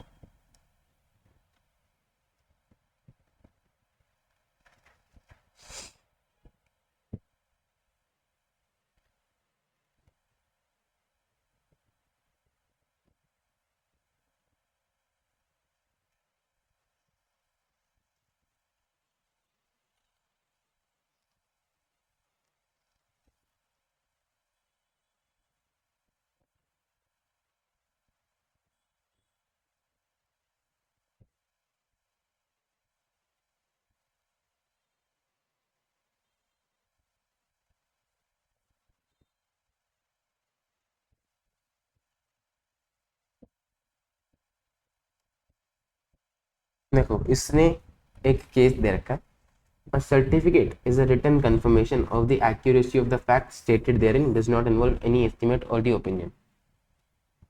सर्टिफिकेट क्या होता है, एक रिटन कंफर्मेशन होता है कि भैया ये जो फैक्ट्स हम लिख के दे रहे हैं ये सही है, इसमें कोई एस्टिमेट या कोई ओपिनियन नहीं है, ये फैक्ट्स सही है। और CA is required to clearly state his limitation assumption in his certificate, while in the said matter the respondent in none of the 12 certificate either mentioned the limitations or assumption. एक respondent था उसने कोई limitation और assumptions mention नहीं करे।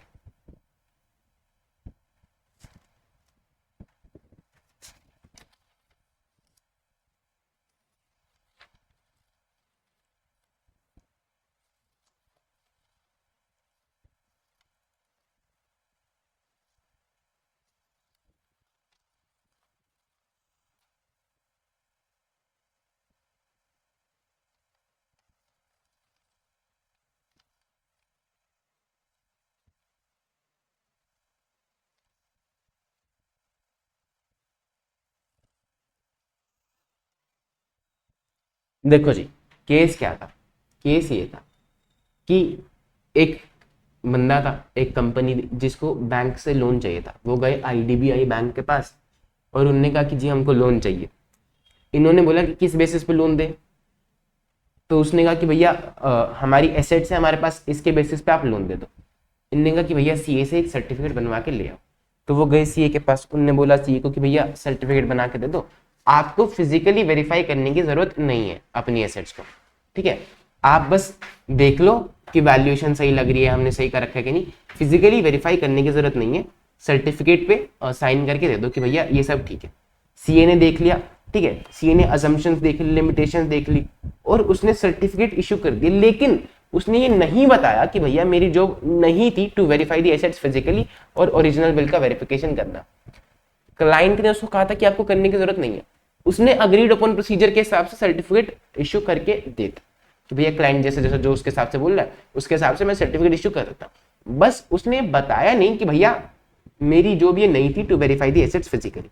वो गया certificate लेके बैंक के पास, बैंक ने उसको लोन इशू कर दिया, ठीक है, और फिर वो पैसा नहीं दे पाया। पैसा नहीं दे पाया तो फिर बैंक ने CA के खिलाफ केस कर दिया। If his assignment did not include the same, you ought to have disclosed or mentioned. Bank बोल रहे कि भैया अगर इसके असाइनमेंट में ये नहीं था तो उसको बताना तो चाहिए था कि भैया हम फिजिकली वेरीफाई नहीं कर रहे। So as not to mislead the user of said certificate, in the instant matter, respondent is not disclosed whatever. So while issuing the certificate, moreover the respondent in none of the certificate issued by him had mentioned कि भैया किस basis पे, किस चीजों पे उसने rely करा है. कॉन्सिक्वेंटली आईडीबीआई बैंक को मिसलेड कर दिया, तो he was held guilty of professional misconduct. यहाँ पर उन्होंने निकाला कि भैया ही वॉज ग्रॉसली नेग्लिजेंट, उसने कुछ चीजें ज्यादा वेरीफाई करी ही नहीं, तो इसलिए क्लोज 7 और क्लोज 8 के अंदर he was found guilty of professional misconduct. देखो एक कमिटी है, उन्होंने देखा कि भैया एक ट्रांजैक्शन हुई है लैंड की, लैंड खरीदी बेची गई है between Shiv Darshan firm and Siddheshwari developers. Shiv Darshan firm और सिद्धेश्वरी डेवलपर के बीच में लैंड खरीदी और बेची गई है. ठीक है, the same should have been reflected in the books of Shiv Darshan firm. Shiv Darshan firm ने खरीद ली डेवलपर से लैंड, फर्म ने डेवलपर से लैंड खरीदी, तो उसकी बुक्स में आनी चाहिए, और शिव दर्शन कंस्ट्रक्शन की बुक्स में नहीं आनी चाहिए. लेकिन उन्होंने क्या करा, एक अलग से एंटिटी बना दी शिव दर्शन कंस्ट्रक्शन, और उसकी बुक में आ गई है. पैसे दिए फर्म ने, एंटिटी बना दी कंस्ट्रक्शन के नाम से, उसकी बुक्स में दिखा रहे. ऑडिटर ने इसको साइन करके दे दिया, सीए ने इसको साइन करके दे दिया. तो हमने बोला कि भैया आपको ये करना ही नहीं चाहिए था, उसने कोई डिस्क्रिपेंसी रिपोर्ट ही नहीं करी, जबकि ये मटेरियल मिसस्टेटमेंट है. पैसे अगर फर्म ने दिए तो फर्म की बुक्स में आनी चाहिए. ये कंस्ट्रक्शन की एंटिटी आई ही कहां से और उसकी बुक्स में कैसे आ गई है, तो ये सब नहीं होना चाहिए था. Since the amount of loan was material and respondent failed to submit any evidence based on which he has chosen not to qualify, आपने रिपोर्ट को क्वालिफाई क्यों नहीं कर. आपको रिपोर्ट को क्वालिफाई कर देना चाहिए था कि भैया except for the matters described in basis for qualified opinion, बाकी सब कुछ सही है, लेकिन आपने कहा ही नहीं. तो हम ये मानते हैं कि भैया यू आर नेग्लिजेंट और respondent is guilty of professional misconduct under close 6, 7 और 8. क्या बात समझ में आ रही है यहां तक. इसी तरह के 2-3 केसेस है, ज्यादा पढ़ना मत, इतना हो जाएगा. ठीक है, ये अगर एक सीए ने सर्टिफिकेट इशू कर दिया without going into most elementary details, तो क्या होगा कि भैया he will be held guilty of professional misconduct under clause 8, है ना. उसको पता ही नहीं है, उसने फाइनेंशियल रिकॉर्ड्स ही नहीं देखे, बैंक स्टेटमेंट, बैंक पासबुक, उन्होंने कुछ भी देखा ही नहीं है, तो ही will be guilty of professional misconduct, grossly negligent case है. फिर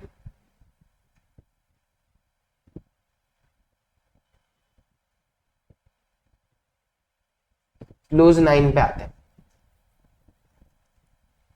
इस वाले को आप खुद से रीड कर लीजिएगा, वन टाइम रीड करके छोड़ दीजिएगा, ज्यादा डिटेल में घुसने की जरूरत है. ऊपर वाले जो भी केसेस मैंने पढ़ाया वो भी सिर्फ रीडिंग के लिए, रीड करो छोड़ दो, याद करने की जरूरत नहीं, रीड ओनली लिख लो इसको. इस केस वाले 2 को बस आप याद कर लीजिएगा, ध्यान से पढ़ लीजिएगा. केस 3, केस 4 रीड ओनली कर दो.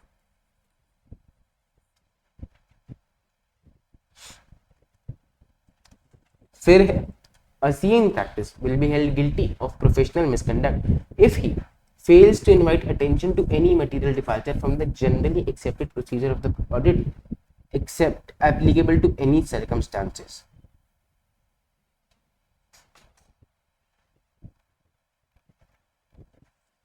अगर एक सीए ने generally accepted procedure of audit से डिपार्ट किया है, कुछ अलग चीज करी है या फिर कोई चीज फॉलो नहीं करी, एक्सटर्नल कंफर्मेशन लेनी चाहिए थी पर वो नहीं ले पाया क्योंकि उसको रिप्लाई नहीं मिल रहा था, है ना. किसी फलानी सब्सिडरी की बुक्स को, इन्वेंट्री को वो चेक नहीं कर पाया, करनी चाहिए थी क्योंकि वहां पर कोई वॉर चल रही थी, वहां पर जाना पॉसिबल नहीं हो पाता. एनी मटीरियल डिपार्चर अगर उसने करा है तो उसको बताना चाहिए. he should invite attention to that material departure. अगर उसने डिपार्चर भी करा है और लोगों को बताया भी नहीं कि भैया मैंने डिपार्चर करा है, तो he will be held guilty of professional misconduct. सही है. This clause implies that the audit should be performed in accordance with generally accepted procedure of the audit applicable to the circumstances. And if for any reason the auditor has not been able to perform the audit in accordance with such procedure, उसकी report should draw attention to that material departure from such procedures. Generally accepted procedure क्या होता है sir? That would depend upon the fact and circumstances of each case, but guidance available है ही. जो भी आपकी pronouncements हैं institute की, जो भी आपकी क्वालिटी कंट्रोल के स्टैंडर्ड्स हैं, है ना, जो भी गाइडेंस नोट्स इशू करता है इंस्टीट्यूट, जो भी प्रैक्टिस मैनुअल्स इशू करता है, ये होते हैं generally accepted principles of audit. अगर आपने इनमें से किसी का भी मटेरियल डिपार्चर किया है तो इट इज योर ड्यूटी कि आप उस मटेरियल डिपार्चर पे ध्यान खींचे, लोगों को बताएं कि भैया मैंने फलानी चीज फॉलो नहीं करी। जैसे कि वो बता रहे कि भैया लिस्टेड कंपनीज का अगर आप ऑडिट कर रहे हो तो उससे पहले आपके पास पीयर रिव्यू वाला सर्टिफिकेट होना चाहिए पीयर रिव्यू बोर्ड से, तब ही आप एक लिस्टेड कंपनी का ऑडिट कर सकते हो। ठीक है, आपको अपना फर्म का रजिस्ट्रेशन नंबर, अपना मेंबरशिप नंबर मेंशन करना है, जो भी सर्टिफिकेट्स आप इशू करते हो, है ना। आपको यूडिन जरूर मेंशन करना है, यूडिन का नंबर जरूर मेंशन करना है, that is a mandatory requirement from 1 जुलाई 2019। ये सारी बातें हैं। An auditor of a company is appointed by the shareholder to perform certain statutory duties। कह रहा है कि भैया जिस काम के लिए आपको रखा गया था वो काम आपको करना ही है। ऐसा नहीं है कि तुमने वो काम नहीं किया और तुम ये लिख दो कि हाँ भैया मैंने डिपार्चर करा। क्यों करा भाई डिपार्चर? काम करना है। You are not excused merely by giving a qualification or a reservation in order report कि भैया मैंने ये काम, मैंने डिपार्चर कर, ये तो कोई सेंस नहीं बना। काम आपको करना ही है।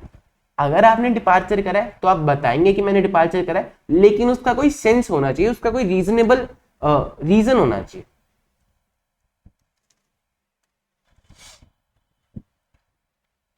देखो फिर इसने 2 सर्कमस्टांसेस बताए हैं।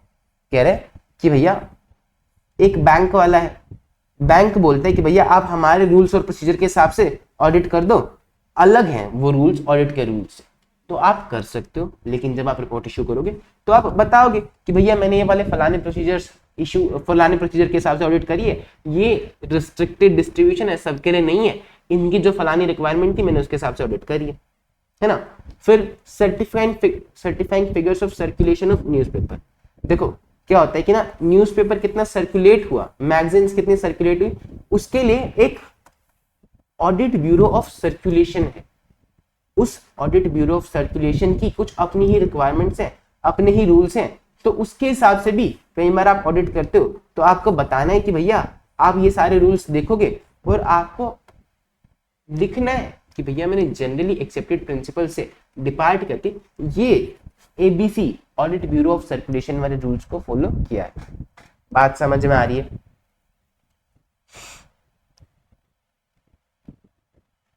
बताइए जी, एवरीथिंग क्लियर?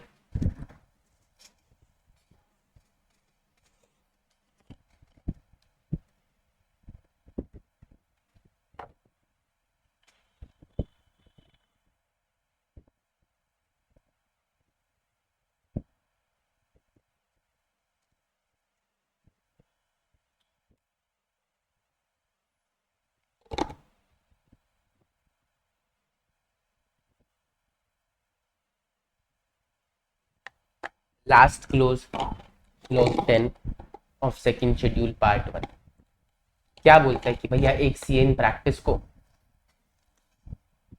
अगर क्लाइंट ने कोई पैसा दिया है, क्लाइंट ने कोई पैसा दिया है और उसको वो पैसा खर्च करना है क्लाइंट के बिहाफ पे। फॉर एग्जाम्पल क्लाइंट ने आपको पैसा दिया, क्या साहब जितना टैक्स भरे मेरा भर देना, जितना टैक्स बने। क्लाइंट ने आपको पैसा दिया कि सर जो भी रजिस्टर्ड पेपर्स, जो भी आपको प्रॉपर्टी रजिस्टर करानी है, जो भी मेरा काम है वो करा देना, जो खर्चा होगा इसमें से कर लेना, बाकी बचा हुआ हम बाद में हिसाब कर लेंगे। अब क्लाइंट का पैसा आपके पास, वो क्लाइंट के काम के लिए आपको खर्चना है, तो आपका पैसा तो नहीं है वो, एक्सेप्ट फॉर योर फीस। उसने अगर आपको फीस दी है तो वो आपका पैसा है। अगर उसने आपको फीस के अलावा कोई भी ऐसा पैसा दिया है जो आपको खर्चना है आगे, तो वो आपका पैसा नहीं है। तो यू शुड कीप दैट पैसा इन ए सेपरेट बैंक अकाउंट। आपको एक सेपरेट बैंक अकाउंट में उस पैसे को रखना है। एक एक्सेप्शन है कि भैया अगर आपको लगता है कि भैया आजकल में ही खर्चा करना है, एक reasonably short period of time में ही खर्चा करना है, तो आप उसको सेम बैंक अकाउंट में रख सकते हो। Otherwise you have to keep it in a separate bank account. अगर आपने सेपरेट बैंक अकाउंट में नहीं रखा या फिर उसके पैसे को किसी और काम में यूज किया, उसके पैसे से आईपीओ लगाए, तो you will be held guilty of professional misconduct. सही है? A CA in practice will be held guilty of professional misconduct if he fails to keep money of his client other than fees or remuneration। Fees और remuneration तो आप अपने पैसे मानो और अपने अकाउंट में रख सकते हो, और money meant to be expended in a separate banking account. दो चीजें, फीस रेम्यूनरेशन आप रख सकते हो अपने अकाउंट में, और money meant to be expended कि भैया आजकल में ही खर्चा करने का है, बाकी चीजें आपको सेपरेट बैंक अकाउंट में रखनी है। और to use such money for purpose for which they are intended within a reasonable time, या फिर जिस पर्पस के लिए वो पैसा मिला था आपने उस पर्पस के लिए यूज नहीं किया रीजनेबल टाइम में, तो you will be held guilty of professional misconduct. अब ये कहानी सुना रहा है कि भैया एक सीए है तो उस पर ट्रस्ट करते हैं लोग, तो उसको लोग अपना पैसा दे सकते हैं, है ना, तो अगर उसको ऐसा कोई पैसा मिलता है तो उसकी ड्यूटी है सेपरेट बैंक अकाउंट में यू रखे, उसको यूटिलाइज करे सिर्फ उन्हीं पर्पस के लिए जिस पर्पस के लिए क्लाइंट ने उसको पैसा दिया है। फिर वो कह रहा है कि भैया कुछ एक्सेप्शंस हैं, जैसे कि अगर आपको आपकी सर्विस के लिए एडवांस मिला, आपको आपकी फीस एडवांस में मिल गई, उसको सेपरेट बैंक अकाउंट में रखने की जरूरत नहीं है, वो आपकी फीस है ना। दूसरी बात, अगर रीजनेबली शॉर्ट पीरियड टाइम आपको खर्चा करना है तो कोई दिक्कत नहीं है। Money receive for expenses to be incurred which are not intended to be spend within a reasonable short period of time, जो आपको जल्दी खर्चा नहीं करना है वो तो आप सेपरेट बैंक अकाउंट में रखोगे ही रखोगे। और money received as a CA in his capacity as a trustee, executor, liquidator, वो सब भी आप सेपरेट बैंक अकाउंट में रखोगे। सही है जी। पार्ट 1 शेड्यूल 2 पार्ट 1 10 क्लोजर, 10 के 10 खत्म कर दिया हमने। फिर पार्ट 2 क्या कहता है, सेम बात करता है प्रोफेशनल मिसकंडक्ट के बारे में to the member of institute generally. Schedule 1 के पार्ट 1 में था सीएन सर्विस, शेड्यूल 2 के पार्ट 1 में है सीएन सर्विस। शेड्यूल 1 के पार्ट 2 में था शेड्यूल 1 के पार्ट 1 में था सीएन प्रैक्टिस, शेड्यूल 2 के पार्ट 1 में है सीएन प्रैक्टिस। दोनों के पार्ट 1 में, दोनों ही शेड्यूल्स के पार्ट 1 में था सीएन प्रैक्टिस। अब शेड्यूल 1 के पार्ट 2 में था सीएन सर्विस, यानी कि जॉब वाले सीए, लेकिन यहां पर कोई जॉब वाले सीए की बात नहीं है, यहां पर अब जनरली है। ठीक है, अब ये बोलता है कि मेंबर ऑफ द इंस्टीट्यूट, चाहे वो प्रैक्टिस में हो चाहे वो नहीं हो, shall be deemed to be guilty of professional misconduct if he contravenes any of the provision of this act or the regulation or under guidelines। Basically कोई भी एक्ट का प्रोविजन आपने नहीं माना, कोई भी रेगुलेशन नहीं मानी, गाइडलाइन नहीं मानी, तो आप you will be held guilty of professional misconduct. ठीक है, अब इसने कुछ रेगुलेशन के एग्जांपल दिए कि भैया regulation 43 engagement of article assistant की बात करती है, registration premium from article assistant, ये सब आपको पढ़ने की जरूरत नहीं है, याद करने की तो कतई जरूरत नहीं है, सिर्फ बता रहा है कि भैया ये फलानी फलानी हमारी रेगुलेशन है और ये सब आपको माननी है। Will be held guilty of professional misconduct अगर बीइंग एन एम्प्लॉई, अगर आप किसी कंपनी में काम कर रहे हो, फर्म में काम कर रहे हो, किसी पर्सन के अंडर काम कर रहे हो और आप उसकी कॉन्फिडेंशियल इन्फॉर्मेशन डिस्क्लोज कर देते हो acquired in the course of employment, except जब लो ने बोला हो या फिर उसने परमिट किया हो, आप गिल्टी ऑफ प्रोफेशनल मिसकंडक्ट माने जाओगे। या तो वो खुद परमिट कर दे या फिर लो ने बोला हो तो नहीं माने जाओगे, अदरवाइज आप माने जाओगे। ठीक है, फिर से वही वाली बातें कर रहे हैं कि भैया आपको प्रिंसिपल ऑफ द लॉ, मतलब आपको ऐसा नहीं करना है, आप पार्ट टाइम एम्प्लॉयमेंट में, होल टाइम एम्प्लॉयमेंट में, आपको किसी और की इन्फॉर्मेशन नहीं देनी है, आपके पास बहुत सारी इन्फॉर्मेशन हो सकती है, आपको उसकी डिग्निटी मेंटेन करनी है, आपको उसका स्टेटस मेंटेन करना है प्रोफेशन का। ठीक है, आपको वो इन्फॉर्मेशन दे रहा है तो भरोसे पे दे रहा है, इसीलिए आप काम कर पा रहे हो, तो आपको ध्यान रखना है कि भैया आप किसी को इन्फॉर्मेशन ना दो। बेसिकली सारी ज्ञान की बातें, याद करने की कतई जरूरत नहीं है, सिर्फ क्लोज की लाइनें याद करना, ये सब याद करने की जरूरत नहीं है, ज्ञान की बातें दे रखी। includes in any information, statement, return or form to be submitted to the institute, council or any of its committee, director, discipline, etc., knowing them to be false। अगर वो झूठी इंफॉर्मेशन देता, कल हमने पढ़ा था कि अगर वो इंफॉर्मेशन नहीं देता है, काउंसिल कुछ पूछ रही है, कोई कुछ उससे सामान मांग रहा है, लो रेगुलेशन को इंफॉर्मेशन मांग रहा है, नहीं दे रहा, तो गिल्टी अंडर फर्स्ट शेड्यूल। अगर वो झूठी दे रहा है तो भैया संगीन जुर्म, तेरे को पता है कि तू दे रहा है और झूठी दे रहा है तो वो संगीन जुर्म है। अगर आपने कोई भी स्टेटमेंट, रिटर्न फॉर्म झूठा सबमिट करा, किसी को भी, इंस्टीट्यूट को, काउंसिल को, डायरेक्टर को, बोर्ड ऑफ डिसिप्लिन को, कमिटी को, क्वालिटी रिव्यू बोर्ड को, अपीलेट अथॉरिटी को, किसी को भी, तो you will be held guilty of professional misconduct under schedule 2 part 2 close 3। कह रहे कि भैया कोई भी झूठी इन्फॉर्मेशन देगा तो will be held guilty of professional misconduct. For example कि भैया आप फेलो के लिए एलिजिबल नहीं हो लेकिन आपने फिर भी फेलो के लिए अप्लाई कर दिया, ये बस एम्प्लॉयड एज ए मैनेजर और उसने बोला कि भैया वो पार्टनर है और अब मेरे को फेलोशिप दे दो, तो गलत बात है, will be held guilty of professional misconduct. दूसरा क्या है, कह रहे कि भैया आपने रॉन्ग स्टेटमेंट दे दी knowing it to be false. Disciplinary committee के सामने आप खड़े हो, वहां पर खड़े हो कि आप झूठी झूठी स्टेटमेंटें दे रहे हो, है ना। ओथ के अंदर आप कसमें भी खा रहे हो कि नहीं नहीं सर मैं सच बोल रहा हूँ तो ही will be held guilty. Committee के सामने खड़ा है और खड़ा खड़ा झूठी इंफॉर्मेशन दे रहा है और कसमें भी खा रहा, तो ही विल बी हेल्ड गिल्टी।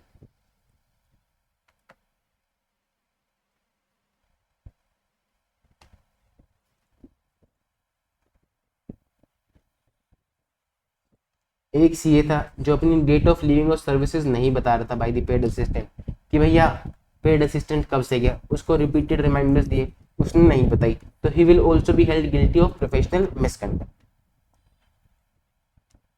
फिर अगर आप डिफॉल्केट करते हो, एम्बेजल करते हो, आपको किसी ने पैसा दिया, वो पैसा चुराते हो, तो you will be held guilty of professional misconduct. अगर आप फ्रॉड करते हो तो आप you will be held guilty of professional misconduct. फिर है पार्ट 3 अदर मिसकंडक्ट। जनरली ये कह रहे हैं कि भैया अगर आप मेंबर प्रैक्टिस में हो कि नहीं हो, you will be held guilty of other misconduct अगर आपको किसी सिविल और कॉम्पिटेंट कोर्ट ने किसी ऐसे पनिशमेंट की सजा दी है जो 6 महीने से ज्यादा इम्प्रिजनमेंट के लिए है, you will be held guilty.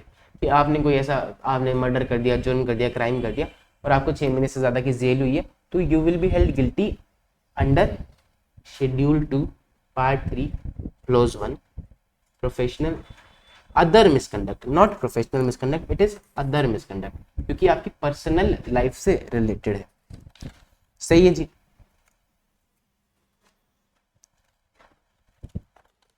क्या बात यहां तक समझ में आती है? प्लीज टेल मी।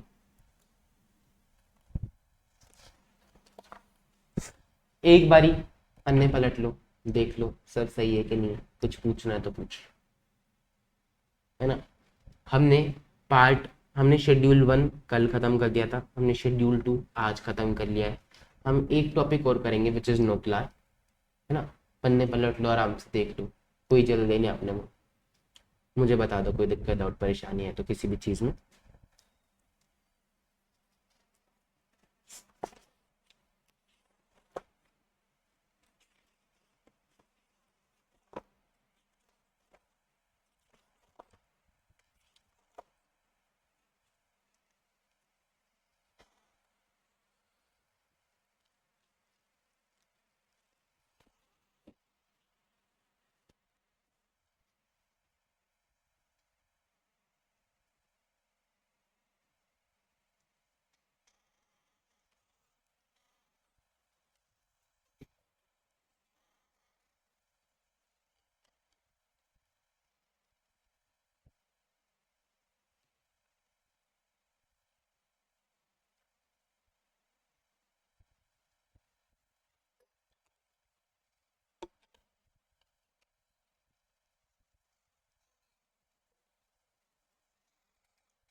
कल का हमारा टाइम शाम का ही रहेगा।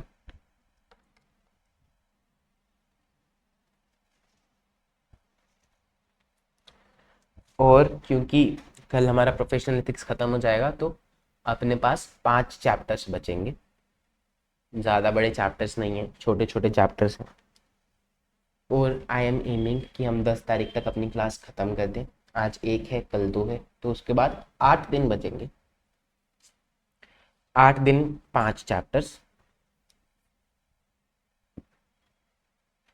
अगर मुझे किसी दिन आपकी 2 क्लासेस लेनी होंगी तो मैं आपको बता दूंगा, लेकिन 10 तारीख तक हम कोशिश करेंगे कि ख़त्म कर दें।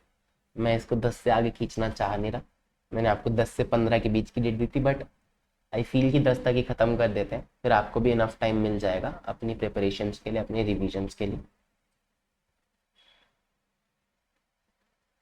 अगर आप एक दिन में 2 क्लास नहीं ले तो फिर आप रिकॉर्डेड देख लीजिएगा, कोई इशू नहीं है। एक आधे दिन ही ऐसा होगा कि हम 2 क्लासेस ले रहे हैं, मोस्टली तो हम 1 क्लास ही लेंगे जैसे लेते आ रहे हैं।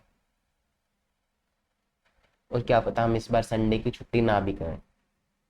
बेसिकली बस टारगेट यही है कि 10 तारीख तक हम कंप्लीट कर लें अपना सारा सिलेबस। तो उसके लिए हमें जो भी अपनाना पड़ेगा हम अपनाएंगे, साम दाम दंड भेद।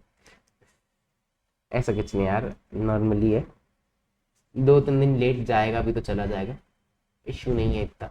But still I am just aiming कि हम 10 तारीख तक कंप्लीट कर लें और होपफुली कर भी देंगे। ऐसा कुछ नहीं कि हम कुछ जल्दी खींचेंगे स्पीड करेंगे, वो चैप्टर ही छोटे हैं तो हम कर लेंगे। एक आधा चैप्टर मतलब, पहली बात तो कल प्रोफेशनल एथिक्स जब आपका खत्म होगा तो आपका 80 to 85% ऑफ द मार्क्स का कवरेज हो चुका होगा, है ना, हमारा सारे सिलेबस का। अब जो चैप्टर्स बचे हैं 5, उसमें से आएगा 15 से 20 मार्क का, या फिर 15 से 20 मार्क के बीच का ही आएगा, है ना, 5 चैप्टर 15 से 20 मार्क।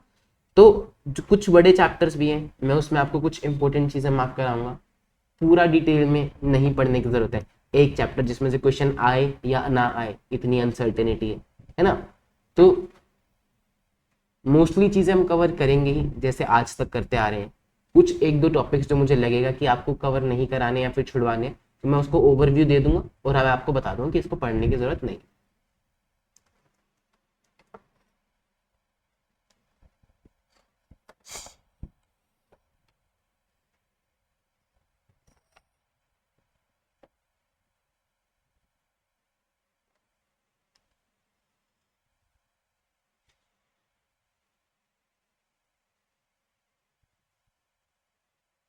पढ़ लो तो बता देना यार।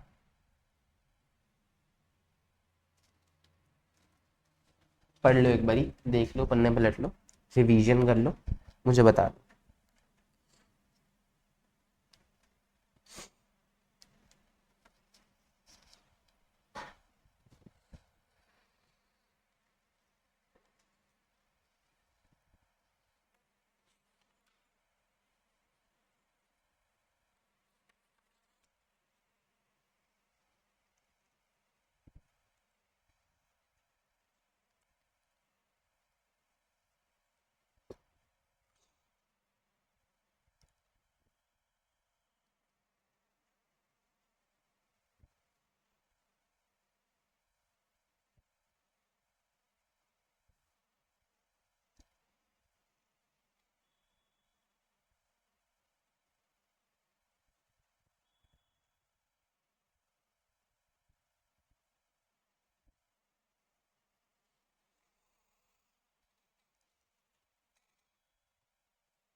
ठीक है जी, हम पढ़ते हैं आगे।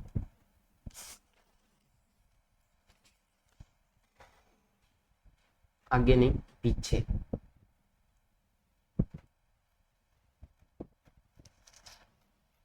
नोक्लार खोल लो एक बारी।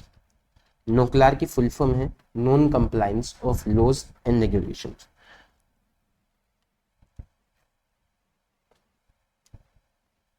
देखो जी क्या बोलता है, ये बोलता है कि एज ए सीए, अब आप सीए बन चुके हो तो आपके पास बहुत ज़्यादा दिमाग है, आप प्रोफेशनल हो, आपसे हम सब एक्सपेक्ट करेंगे, आप चाहे प्रैक्टिस कर रहे हो चाहे आप काम कर रहे हो, अगर आपको पता चलता है कि आपकी कंपनी में जहाँ पे आप जॉब कर रहे हो वहां पर कोई आदमी फ्रॉड कर रहा है, कोई आदमी non compliance of law regulation कर रहा है, तो आपको वो हमको बताना है।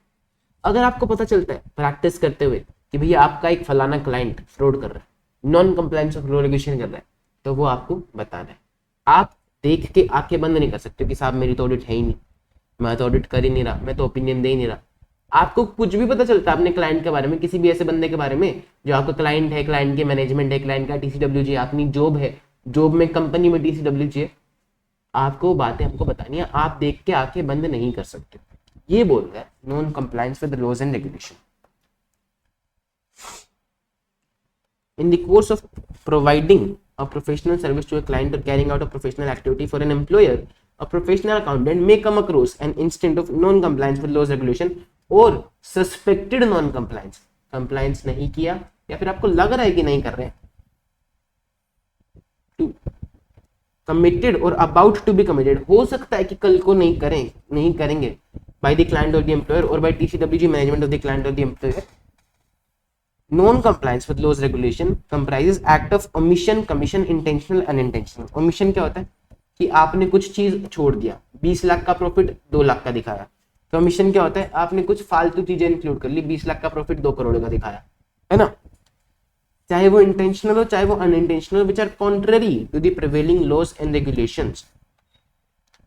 कमिटेड बाय या तो आपका क्लाइंट है ना, या फिर एम्प्लॉइंग ऑर्गेनाइजेशन यानी कि आपका क्लाइंट या फिर जहां पे आप जॉब कर रहे हो, टीसीडब्ल्यूजी ऑफ क्लाइंट और employing organisation, management of client और एम्प्लॉइंग ऑर्गेनाइजेशन, या अदर इंडिविजुअल वर्किंग फॉर और under the direction of client और एम्प्लॉइंग ऑर्गेनाइजेशन।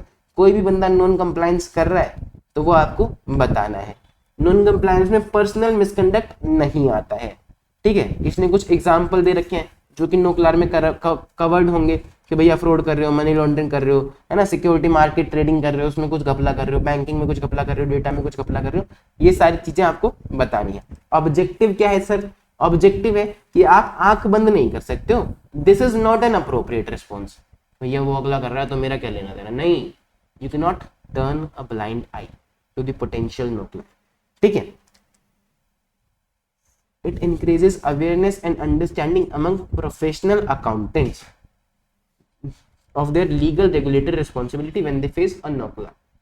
अगर कोई भी बंदा कहीं भी गलत कर रहा है तो आपको उसको बताना है।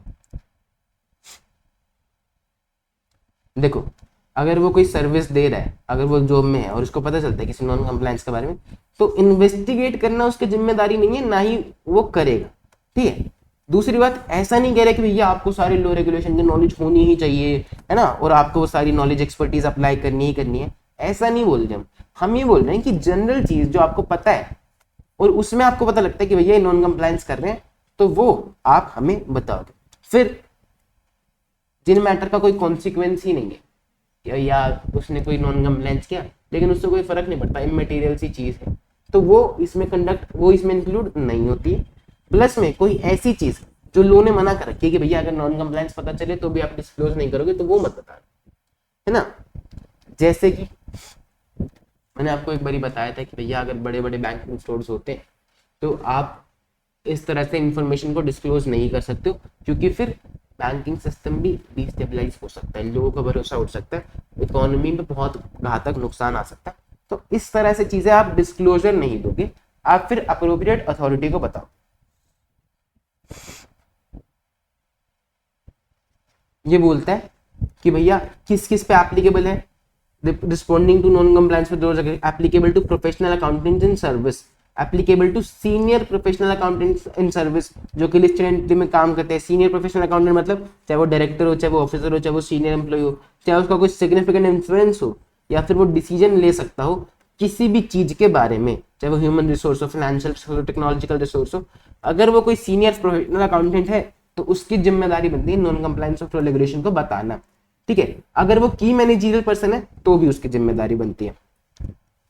Responding to non compliance with laws regulation NOCLAR applicable to professional accountants in public practice, जो बंदा जॉब नहीं कर रहा, प्रैक्टिस में है, और उसकी जो ऑडिट एंगेजमेंट है लिस्टेड रिकॉग्नाइज्ड स्टॉक एक्सचेंज पे कंपनी 250 करोड़ से ऊपर की है, तो वो बताएगा, है ना। For the purpose of section 360 audit engagement shall mean इसने ऑडिट की डेफिनेशन बता रही कि भैया ऑडिट क्या होता है, रीजनेबल एश्योरेंस जब हम लेते हैं, एक्सप्रेस करते हैं ओपिनियन, वो वाली ऑडिट अगर कर रहे हैं किसी ऐसी कंपनी के जो 250 करोड़ से ऊपर की है जिसके नेटवर्क, तो उस पर भी एप्लीकेबल है नोक्लार के रिक्वायरमेंट।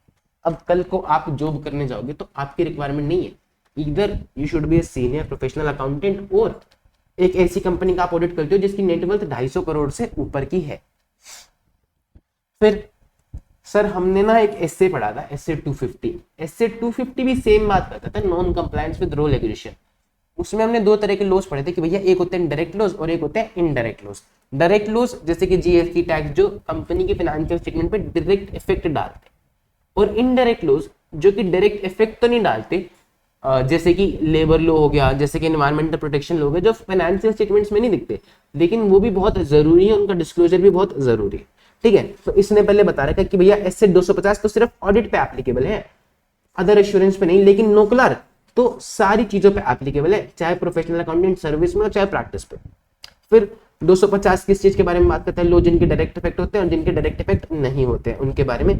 लेकिन हालांकि नोक्लार 250 के जैसा सही लगता है, लेकिन ये उससे बहुत ज्यादा आगे है और ये बोलते हैं कि भैया ऐसा कोई भी नॉन कंप्लायंस जो हार्म पहुंचा सकता है किसी को भी, चाहे वो क्रेडिटर को, चाहे वो इन्वेस्टर को, चाहे वो एम्प्लॉय को, चाहे जनरल पब्लिक को, किसी को भी आपको रिपोर्ट करने का। ठीक है, as per NOCLAR in exceptional circumstances professional accountant might become aware of imminent breach, possible breach, जो ब्रीच अब तक हुआ नहीं है हो सकता है और जो सब्सटैंशियल हार्म पोज कर सकता है, तो उसको वो भी बताना पड़ेगा, अपनी प्रोफेशनल जजमेंट लगानी पड़ेगी और डिटरमाइन करना पड़ेगा कि इसको डिस्क्लोज करा जाए कि नहीं करा जाए।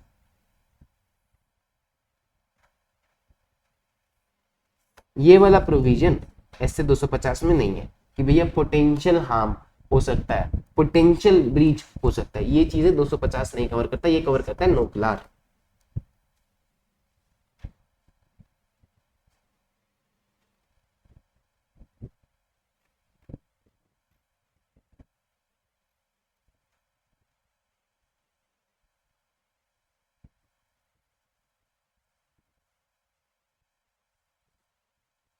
Responding to NOCLAR in case of employment, responsibility of senior professional accountant in service, responsibility of professional accountant other than service accountant.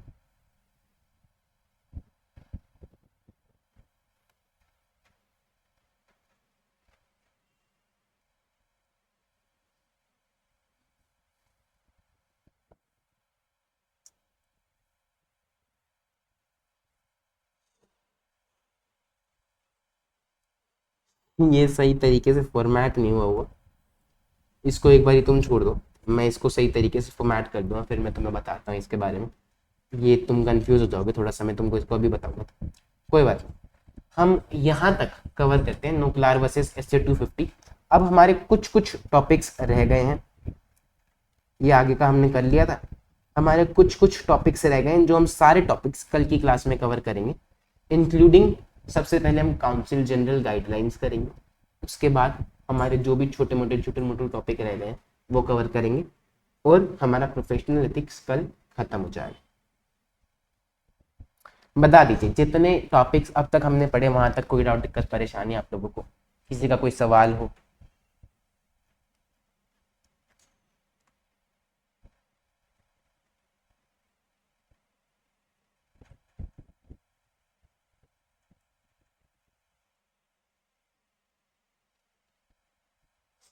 ये है काउंसिल गाइडलाइंस, ये हम कल कवर करने वाले हैं यहाँ से आगे।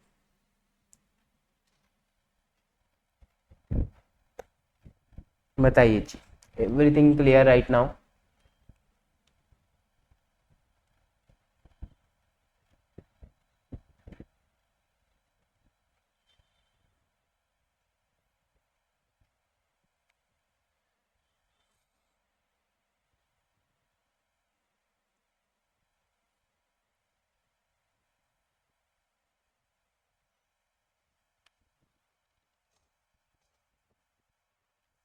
ठीक है जी, हम अपनी क्लास को ख़त्म करते हैं,